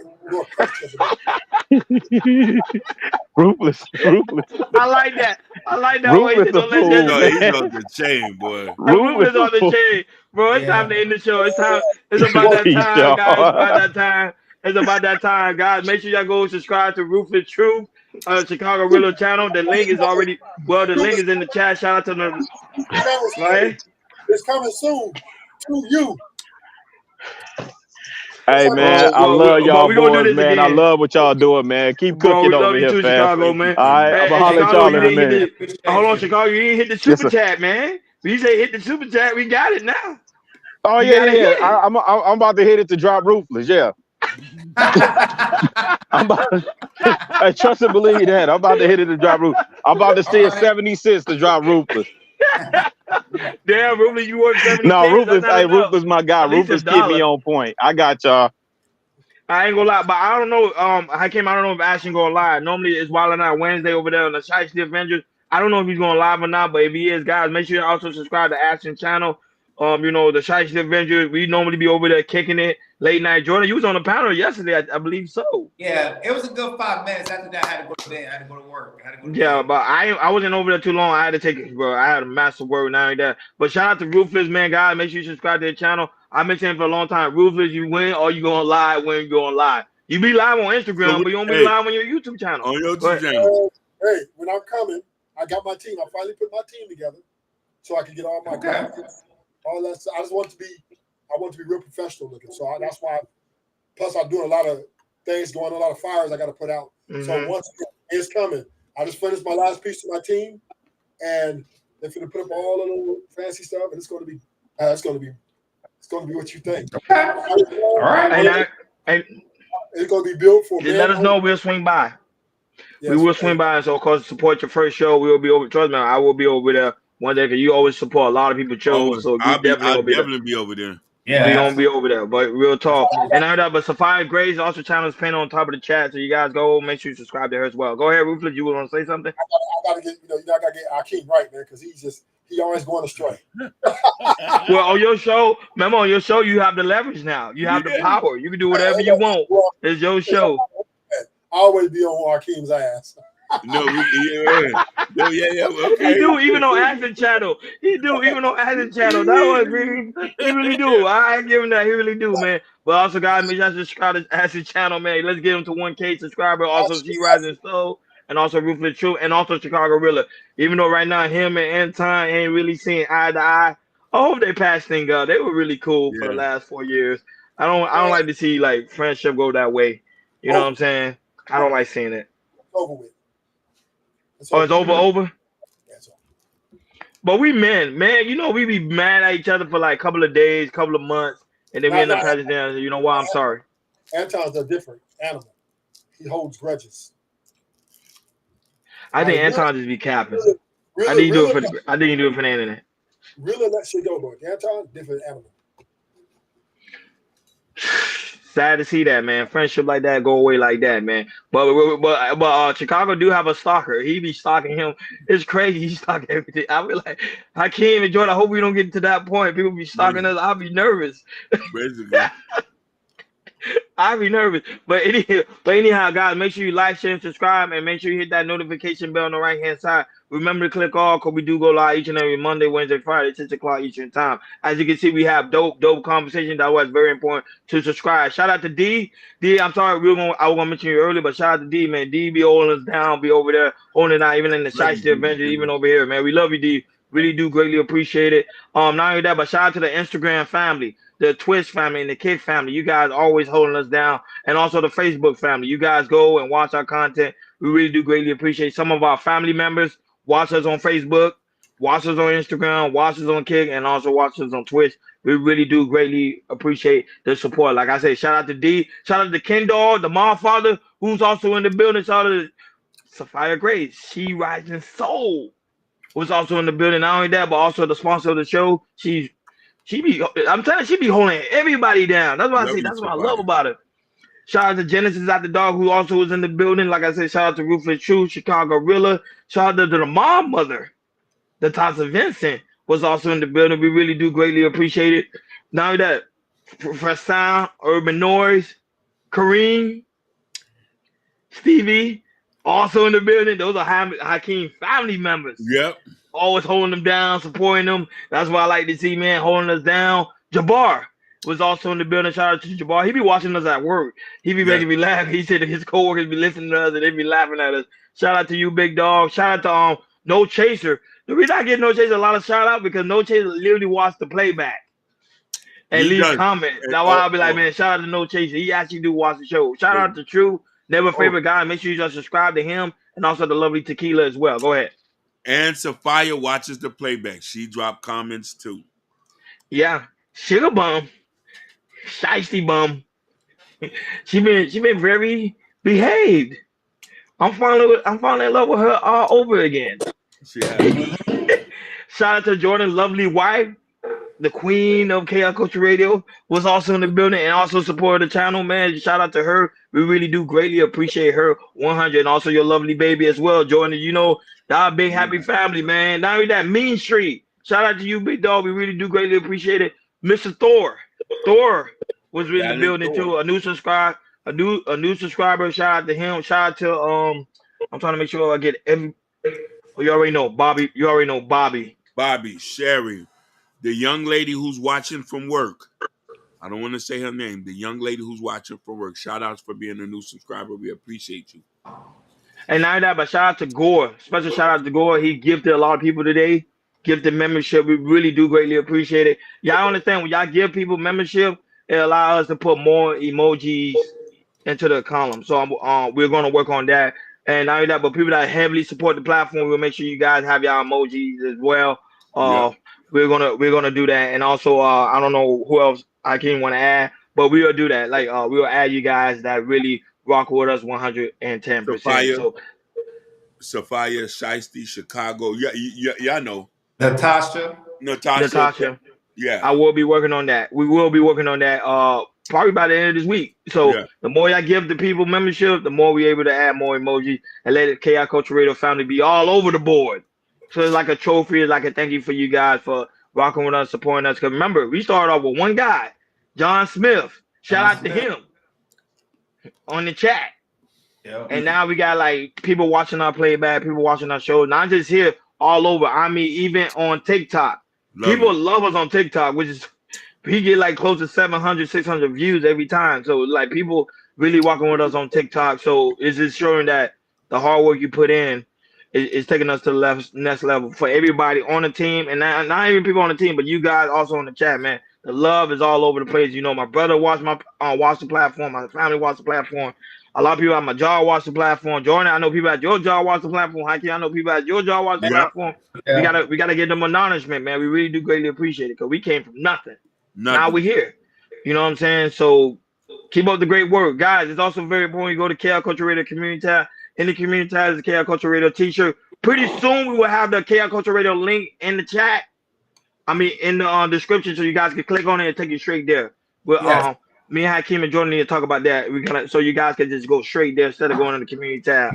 And also you already know the KL Culture Radio coffee mug, the KL Culture Radio T-shirts, and the hat, and Prince Hakeem book Black Love. And now that Hakeem's working on another book, which is gonna drop before the end of this year. So guys, be on the lookout for that. Next Level. Shout out to you, Next Level. I forgot about you, big dog. Shout out to Next Level as well, who also goes around and support people platform. But I'm just saying, like, it is what it is, big dog. You're gonna be the biggest thing in showbiz, right, Hakeem and Jordan? 100%. Like always, thank you for tuning in to KL Culture Radio. We over.